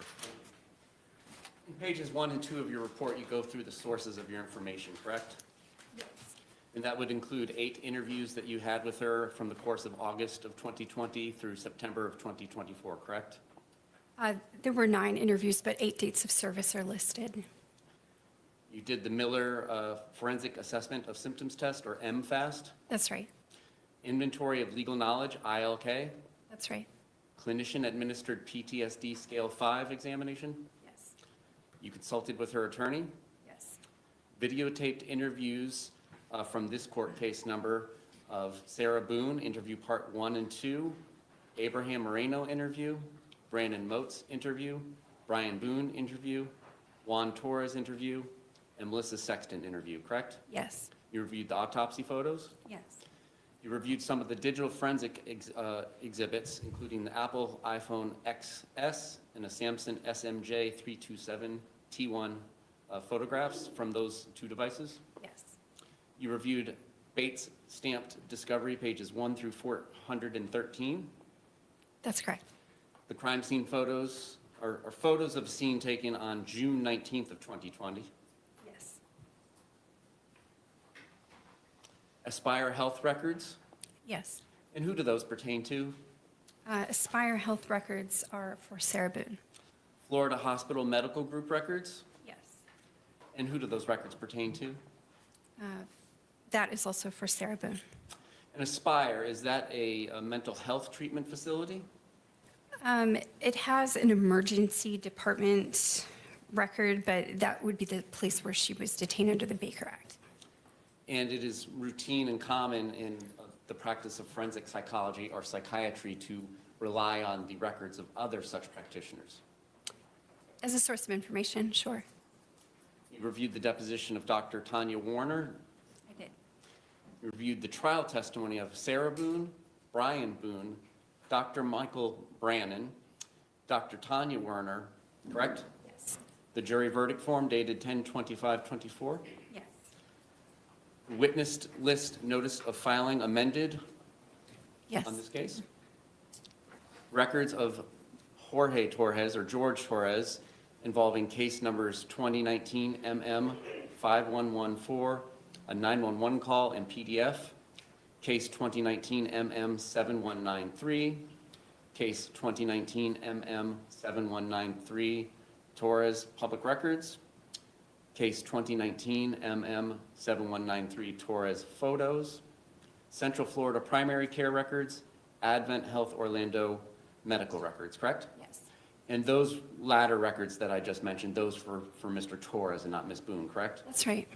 Then you reviewed Sarah Boone written correspondence, Sarah's listing of domestic violence incidents, Sarah's writings regarding missing days of work and Baker Act, and a 74-page life story. That's right. And then case 2018 CF 10573, public records and photos. Yes. And a telephone interview with Melissa Sexton, the property manager, which you conducted on October 1st, 2024. Yes. And a telephonic interview with Philip Paulson, the defendant's brother, on November 26, 2024. Yes. Where has Ms. Boone been housed and living since February of 2020? At the Orange County Jail. And does the Orange County Jail provide mental health services to inmates? It does. And you already testified you would routinely, as a forensic psychologist, review records kept of psychological or psychiatric treatment of a patient or a client, correct? Yes. In this particular case, have you reviewed any mental health records generated by the Orange County Jail for Ms. Boone? No, I have not had the opportunity to do that. So for the last 58 months or so, if she was being seen by the mental health treatment staff at the jail, you have not reviewed those records. That's correct. And they are overseen at the jail, in the Orange County Jail, by a psychiatrist. Are you aware or not? If the person's level of mental health intervention deems them eligible for psychiatry, then they will. And any diagnosis or lack of diagnosis that they have had during the course of the last 58 months, you are unaware of because you did not review the records. That's right. I don't have any other questions. Any redirect examination? No, Judge. All right, thank you. One question. Dr. Harper, I didn't ask you to review those records, did I? No. Thank you. Judge, I believe you said it at the very beginning that I had submitted several letters on behalf of Ms. Boone, and she didn't hear that, but I wanted her to be made aware. Yes, ma'am. And you don't actually read those letters into the record, but you did read them. I have reviewed them. They're in my binder here. How many do I have? Yes. Give me a second, I can tell you. I have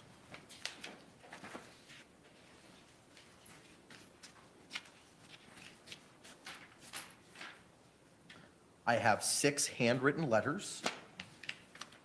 First one is 1 page, second one is 2 pages, third one is 1 page, fourth one is 2 pages, fifth one is 2 pages, sixth one is 2 pages. I have a typed letter from Diane Smith, the assistant chaplain. I have another typed letter from a Nicole Ray, a typed letter from a Stephanie L., a typed letter from Philip Paulson, a email from Lana Albert, 2 pages in length, and a 2-page email from a Danielle Parsons. Thank you. Yes, sir. Judge, I would like to call Sarah Boone. You may proceed. If you could take this. Yes, please. Ms.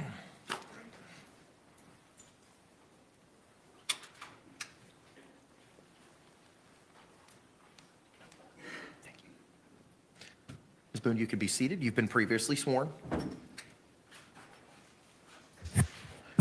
Here we go, guys. For the record, just state your name again. Sarah Boone. Now, this is unlike a trial, so you're allowed to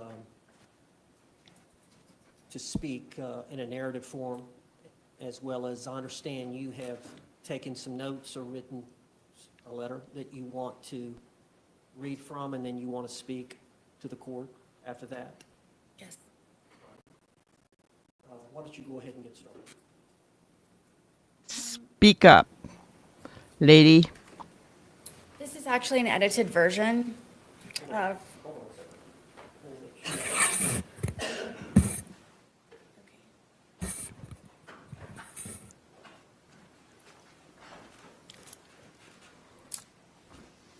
I had a lot to say. I've had a lot of time to think about things, and I didn't really know how to put it on paper, and I didn't know how much I could say or how little I should say. So what I have here is, like I said, an edited version.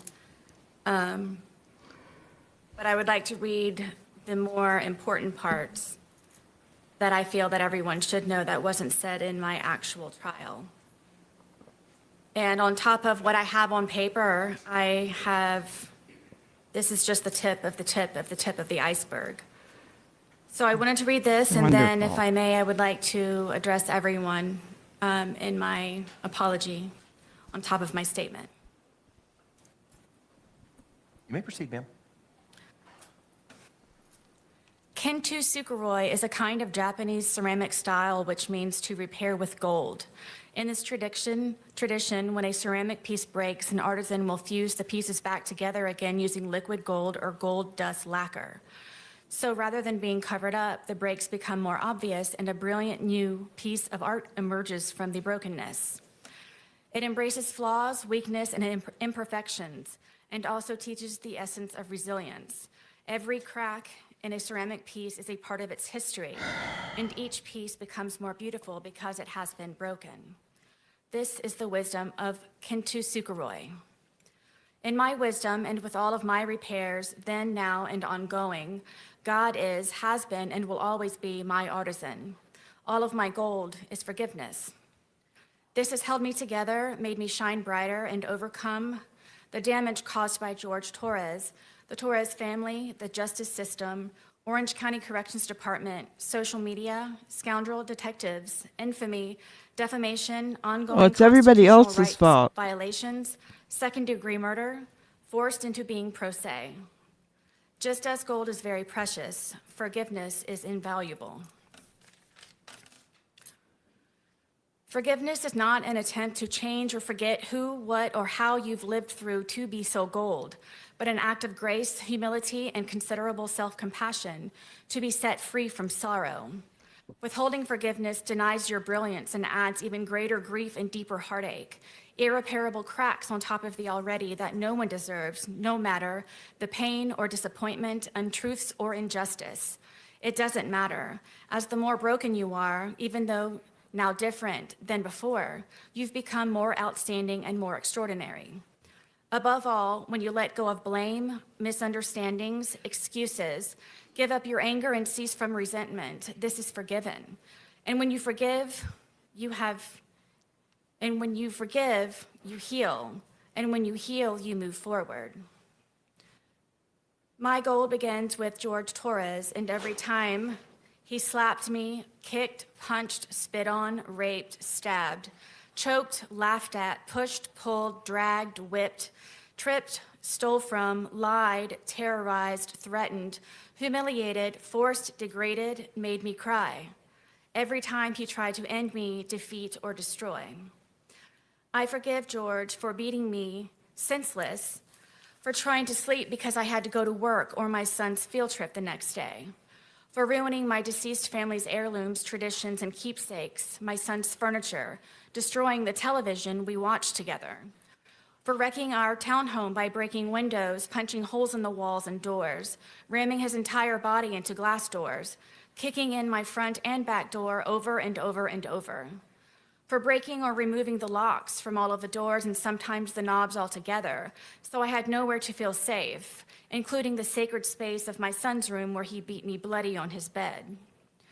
For terrorizing and threatening my blind and deaf dogs by leaving the gate open I built to keep them safe, telling me he hoped I'd find their bloated dead body in the pond or scrape their remains off of the pavement, for kicking them off of the bed and throwing across the room because they were trying to protect me, for threatening to make me unrecognizable to my son by breaking all of the bones in my face, like his brother Moses did to him after he kept seeing all of the bruises from George beating me, like all of the times their father beat their mother, for all of the drunken rages and fist fights with so many neighbors when wandering into their apartments during hunting expeditions after I had escaped, for drowning me in liquor and wine because I didn't want to drink, causing me to urinate on myself, then butting the end of the bottle in my face, giving me 2 black eyes and a bloody nose, for making me experience what it is to be sodomized, threatening to kill my friends and the neighbors when they checked on me to make sure I was alive and in one piece,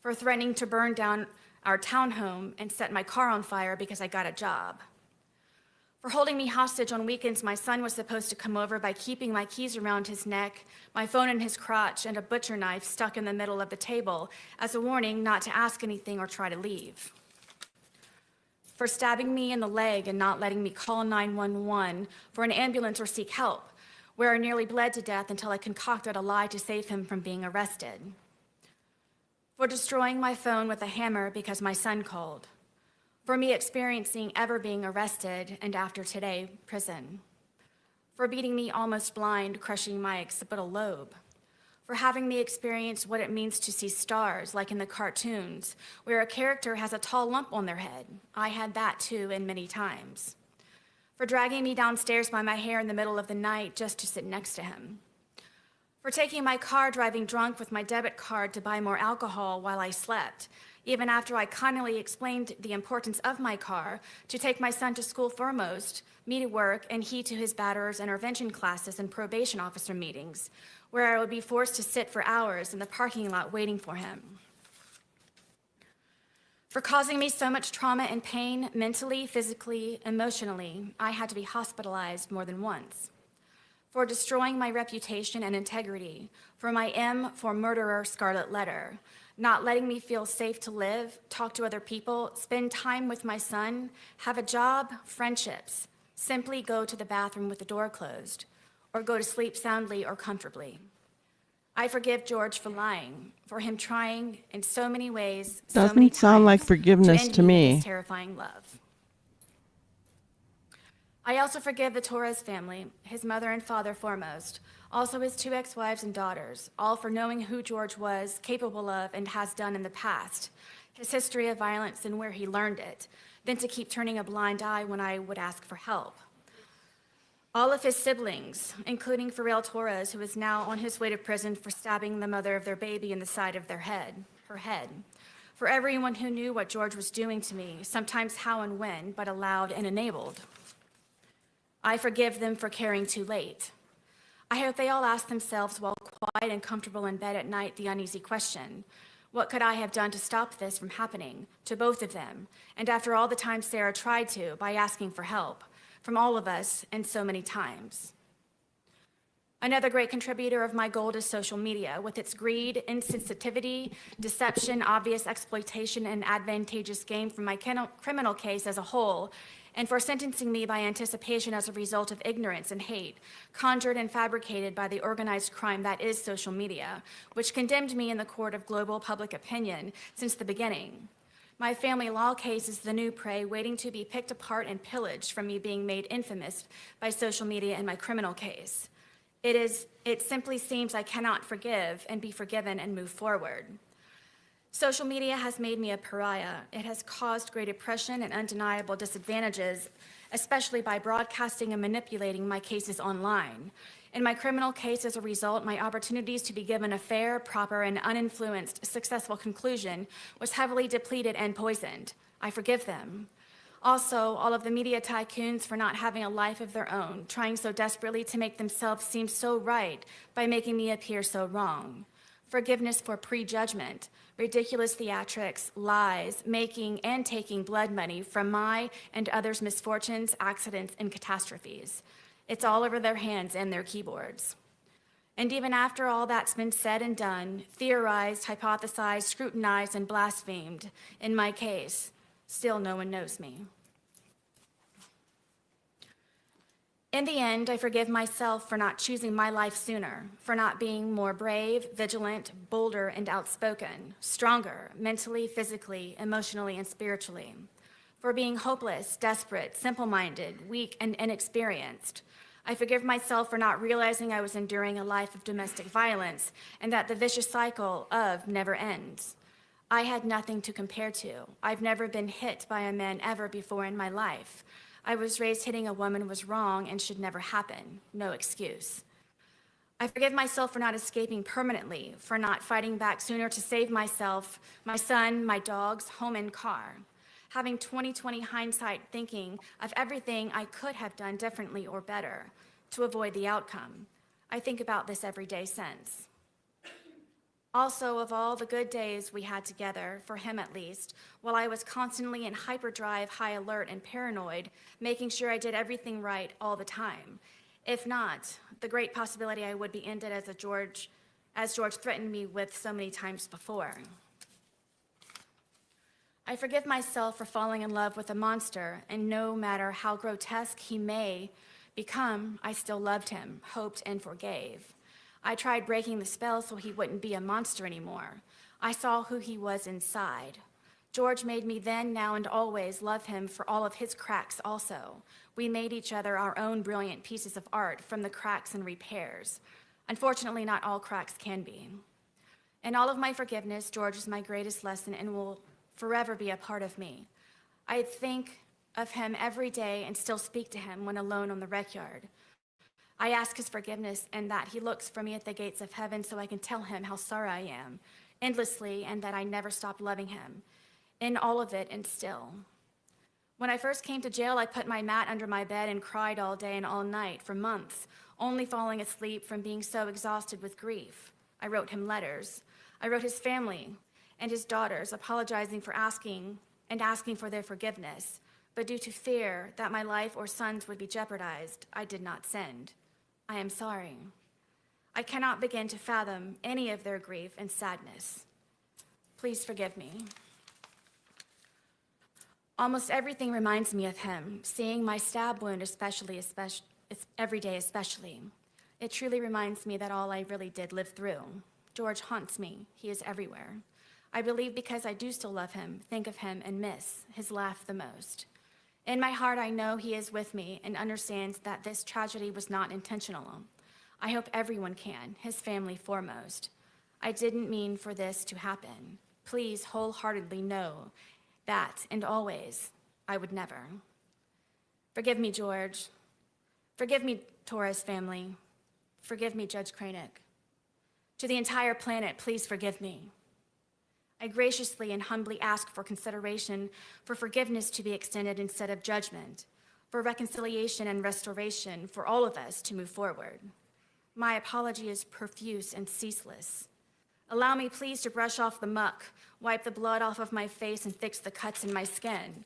I ask for understanding in what really happened and for how long, for second chances, repentance, and redemption, to advocate for all domestic violence survivors, to help them overcome, heal, and still hope, always, to make their voices heard, to confidently walk with all of their scars on the outside and the inside, to help them not ever become a casualty of domestic violence as so many others, to stop the abuse and maltreatment before it's too late. There is always hope, and you can survive. In my soft-spoken conclusion, I ask this: would I be the darling mother, celebrated woman of the year, if it were I who died? How many daughters, mothers, sisters, aunts, grandmothers, nieces, and friends have been because they did? I am a survivor. Learn to do good, seek justice, rebuke oppressors, defend the fatherless, plead for the widow. Isaiah 1:17, all-encompassing, protect the abused.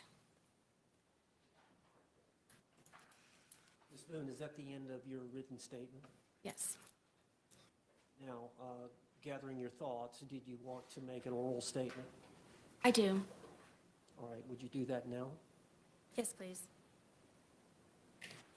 My statement, my verbal statement, is primarily to the Torres family, to the judge, to his daughters. I know you all know who I really am, and that I did care for George, and that I do still love George. I know you know that we had very many good days, and I take offense to the statement of being said that this is just for a moment. Right now with me here in the courtroom in front of you all, this is just for a moment. But the moments before that, in order for me to be here, is endless. It's everlasting. The scars that I have on the inside, my outside scars have healed except for my stab wound. But this has changed me as a person to see things differently and to understand things differently and to not be weak and just try to protect yourself, and forever, regardless of the time that I may receive from today, I forever will have this experience. I forever will have George Torres with me in my heart, in my mind, my body, and my soul.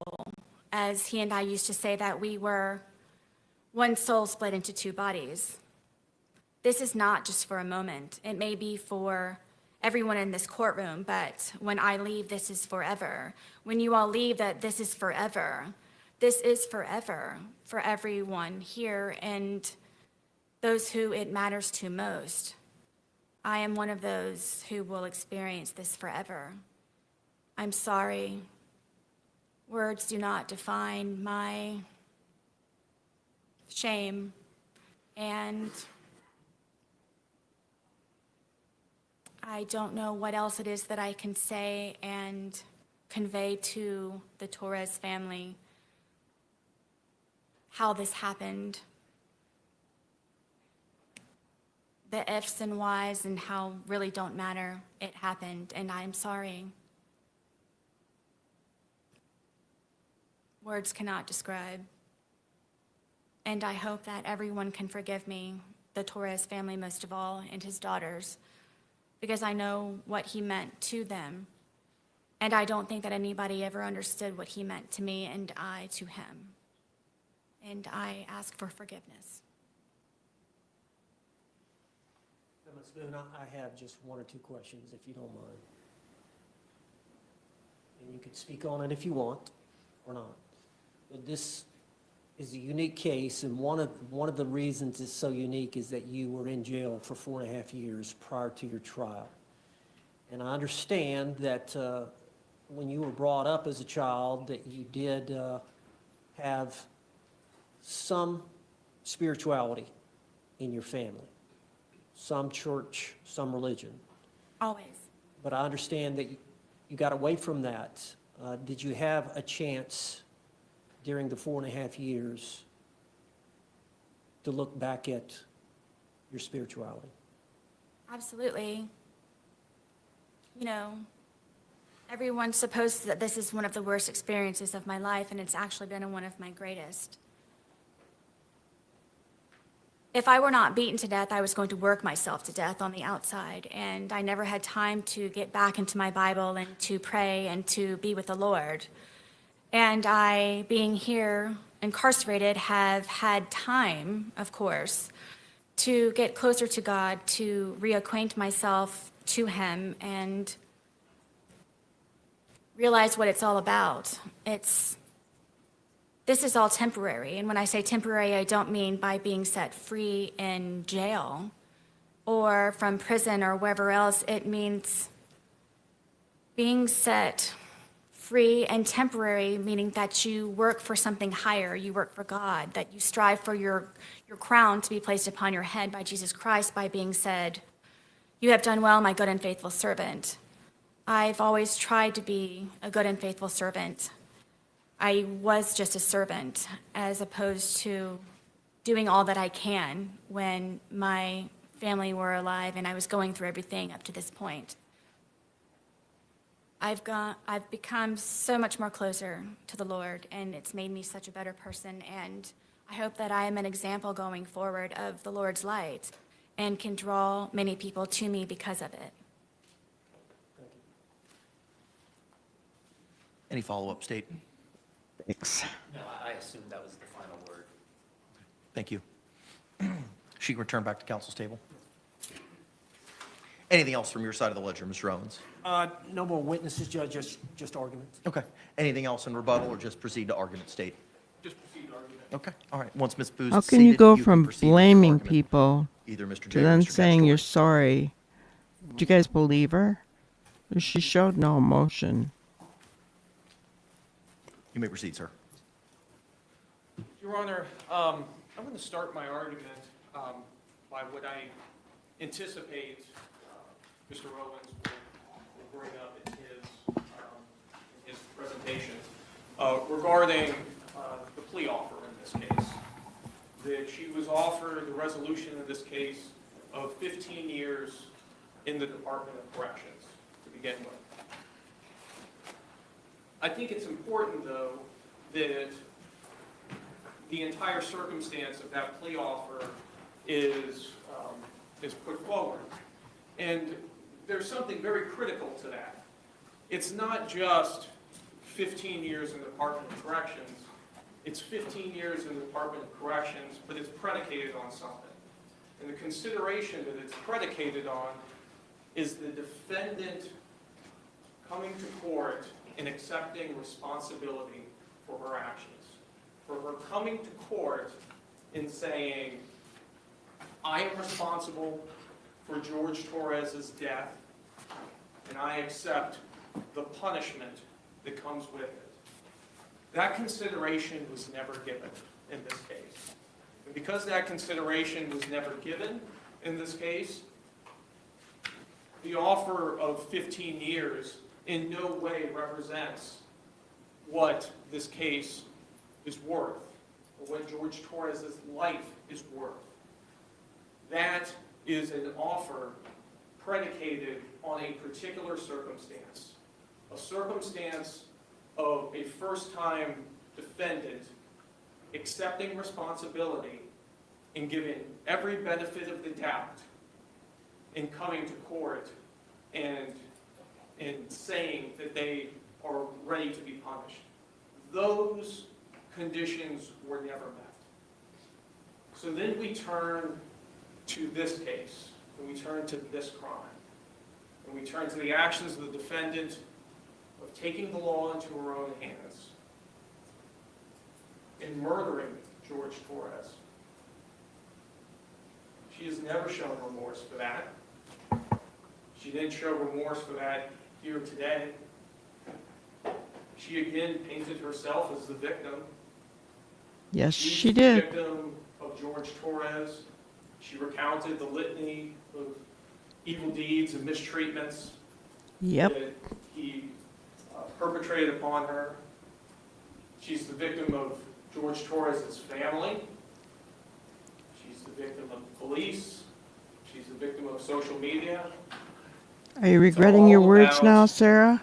Sarah everything's about Sarah Boone, and about how she is the victim.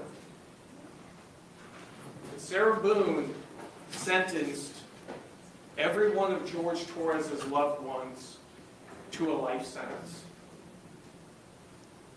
Just like she sentenced George Torres when he was in that suitcase. George Torres lived out his last nightmarish circumstance in that suitcase, begging to be let out for several minutes, which undercuts any argument that this was somehow unsophisticated. There was ample time and opportunity over and over for her to do something different, but she went forward with taking the law into her own hands and ensuring that George Torres was never getting out of there, while she went up to bed and went to sleep for hours on end. She can't say that she was in duress for the same reason. She was in such duress of George Torres that she goes upstairs and goes to sleep for 11 hours. Your Honor, there's been nothing from the testimony of Dr. Harper either that establishes any type of diagnosis that would give this court a basis to downward depart. Dr. Harper has put blinders on to the fact that she has been incarcerated for 58 months. 58 months with the opportunity to receive mental health treatment, and the expert witness is absolutely incurious about what any of those records or diagnosis or anything that would have been there would have said. There is no valid basis for a downward departure in this case. She deserves a life sentence. Thank you. Mr. Owens, response?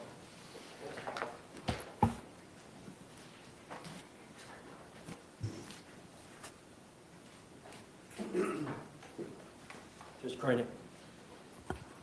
First off, I want to thank you for taking the time to hear our side, hear the witnesses, and review the letters on Sarah Boone's behalf. You know, we've all been here for this trial. We've all been Right, here for Max? other trials. We've all got some Now age on she's us. We've all got gold. some life experience on us. And this is a unique case. This was a unique homicide. It was a unique death. And as we all know, a lot of these cases are not black and white. They're shades of gray. And these crimes don't occur in a vacuum. That there's generally a history, especially involving a domestic couple, a history that comes into play that must be explored. And a lot of what Sarah Boone testified to here today probably happened behind closed doors. And we all know that many times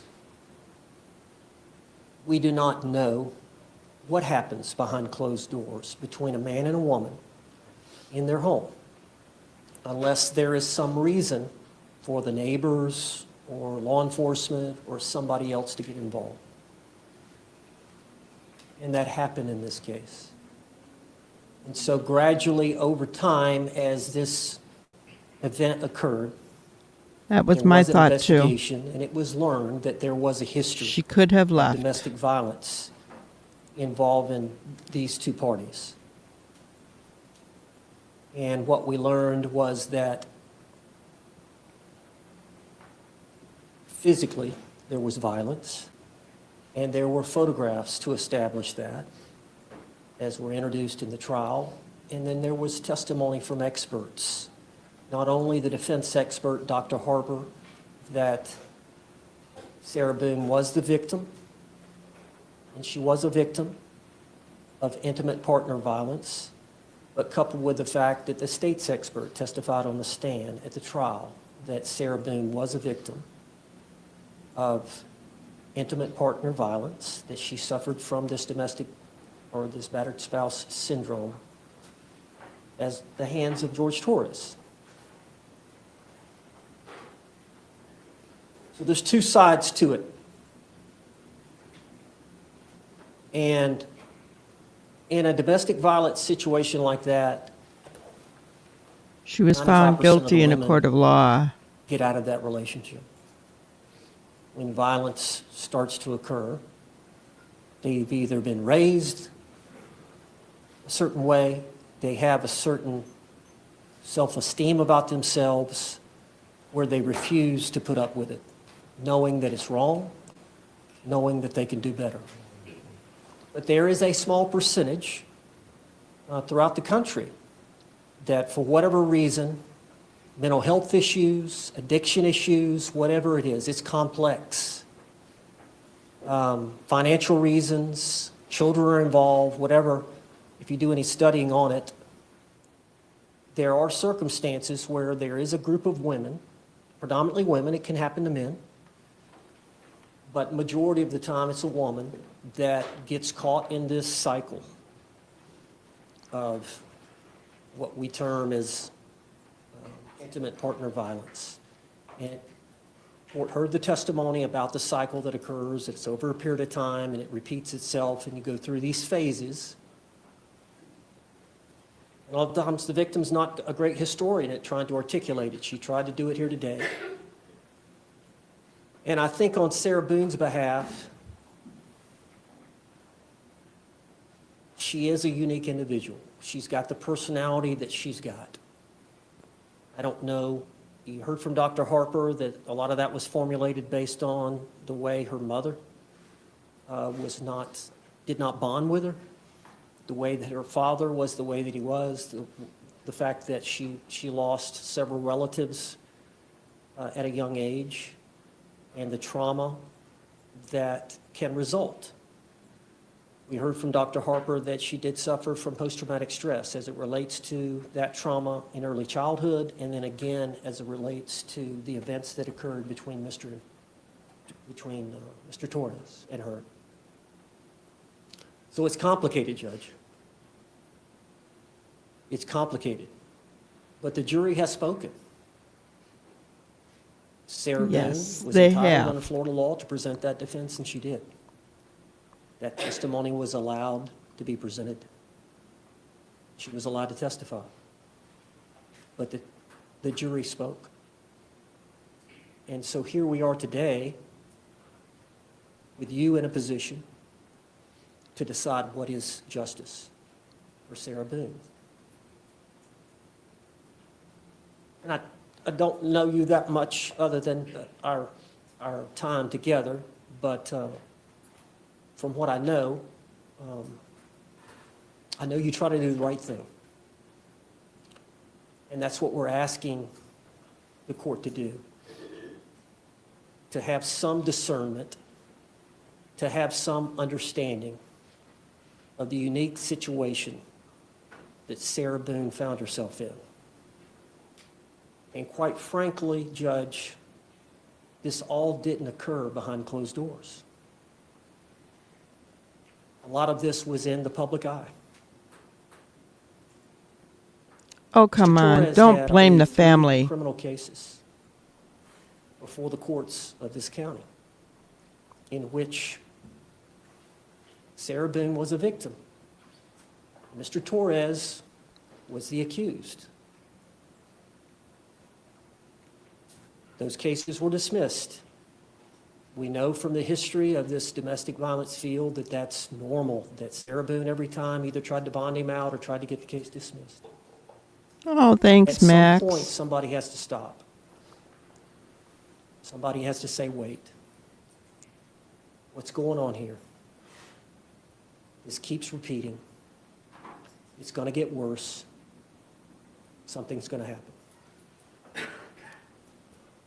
The system failed, Sarah Boone. I'd ask for you to consider that. The circumstances surrounding that failure and what led us here today.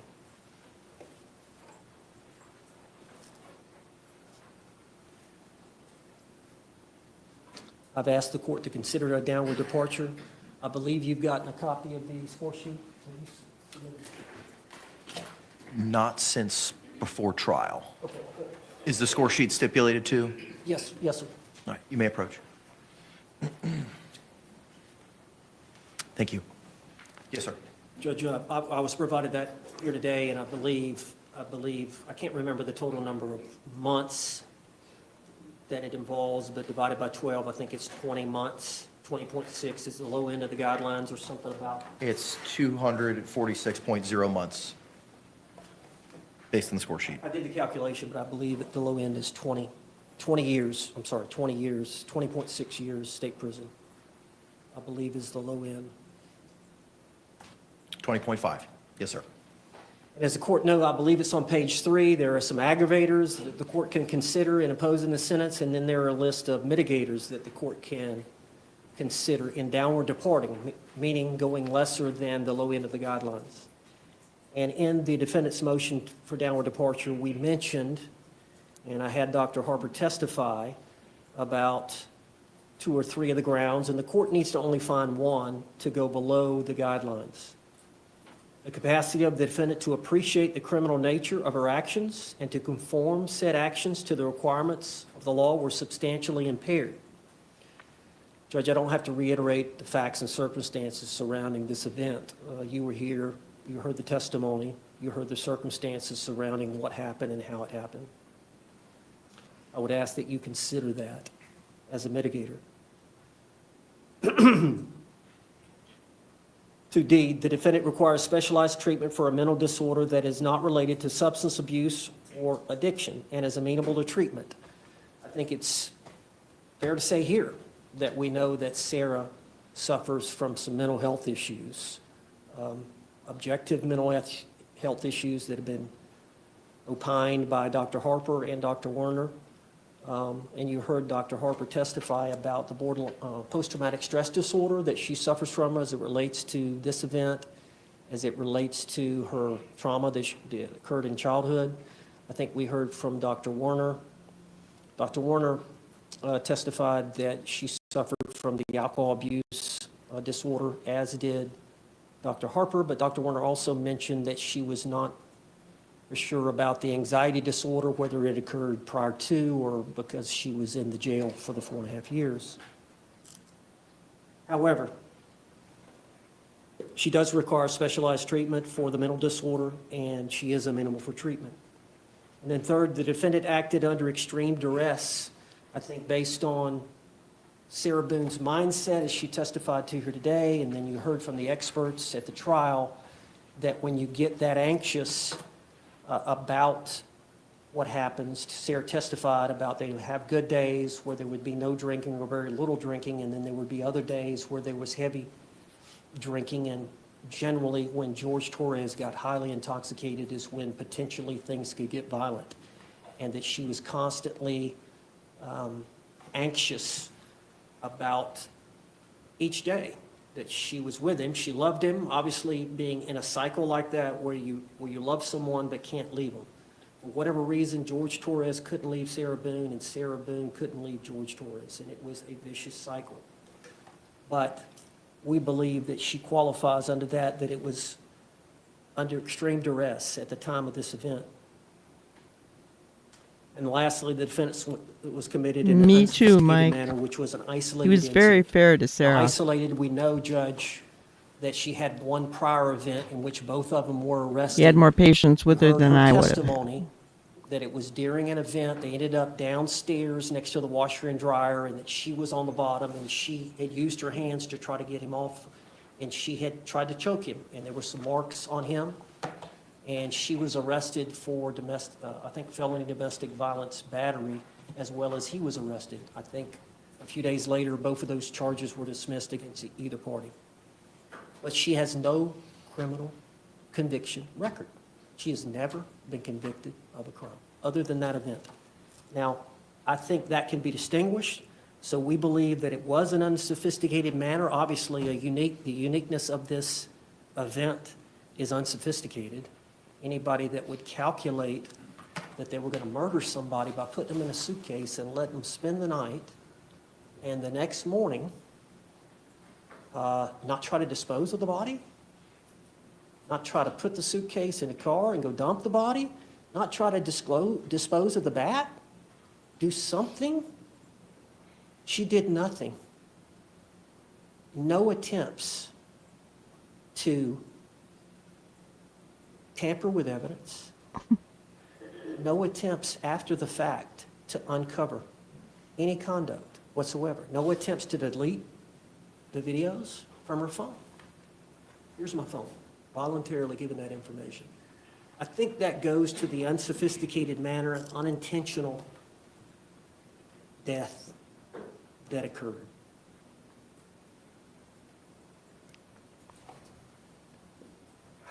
I remember the first time I saw the suitcase video. And I know people have differing opinions. Tony Henderson, my colleague, had a different opinion when he saw it. But I remember the first time I saw the video, and I heard what she was saying to him. When he was saying, "Hey, Sarah, let me out. I can't breathe," or words to that effect. And the way that she was talking to him, and the statements that she gave to him, in my mind, what has he done to her? What has he done to her? Any loved one you see in a situation like that is going to run and let him out. Still doesn't give you the So my right thought was, obviously, they were both drinking. to But take what has he someone's done? life. And I think it's telling about what she'd endured. So it's not a clear-cut case, Judge. It's not black and white. There is some gray. And it's up to you to decide what's appropriate based on the court's, based on the jury's decision. I'm really curious as to how this judge is going to And respond I would to ask this. you to temper whatever justice that you think is appropriate with some mercy. And consider the fact that the state was willing to offer 15 years on a manslaughter as a lesser included offense, based on the facts and circumstances that they were aware of prior to this trial. Thank you. Thank you. Any rebuttal by the state?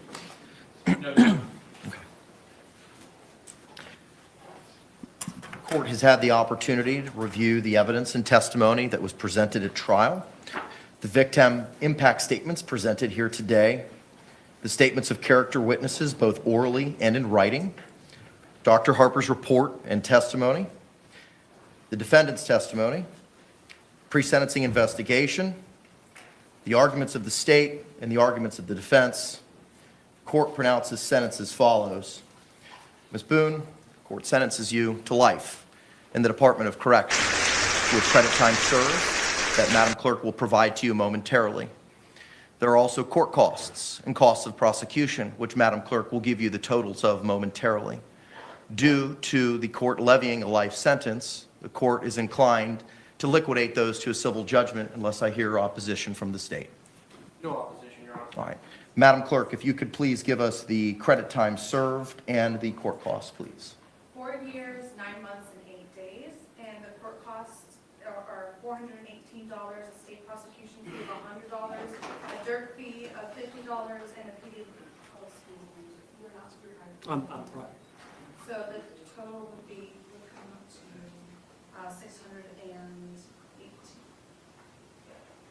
$618.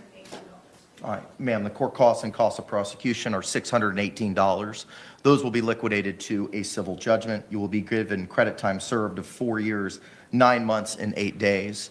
You will have 30 days from today to appeal the judgment and sentence in writing. If you cannot afford an attorney, one will be provided to you. I'm going to have the courtroom deputy provide you the paperwork.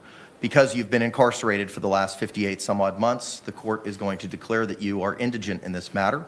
I cannot appoint the public defender to represent you as they are conflicted out. Similarly, I cannot appoint the Regional Conflict Counsel to represent you for the same reasons. The clerk will appoint an attorney Oh. from the conflict wheel who specializes in appellate litigation. And again, you'll have 30 days from today to appeal that judgment and sentence in writing. Do you have any questions for me? You will now be remanded into the custody of the Orange County Jail to transfer you to the Department of Corrections, and I wish you the best of luck. State, anything further? No, Your Honor. Defense, anything further? All right. Thank you all very much. Court's off the He record. pulled no punches. Wow. What are your thoughts, guys? I mean, he just went right for it. Life. Shocked me. I wasn't sure when I put the poll up there.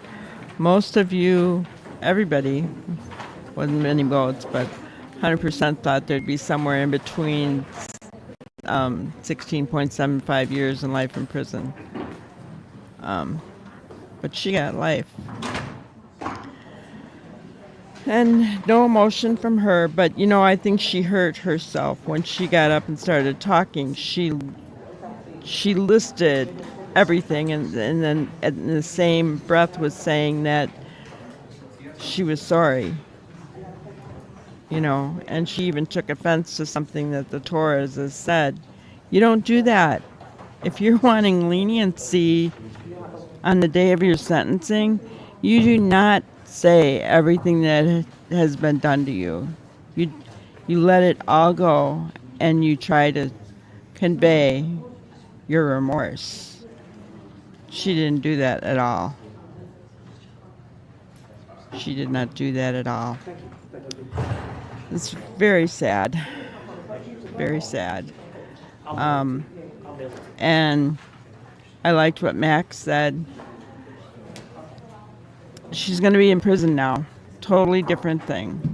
You know, if she has truly tried to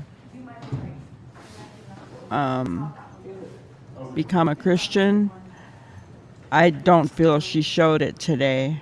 But in my opinion, she should really work at that in prison.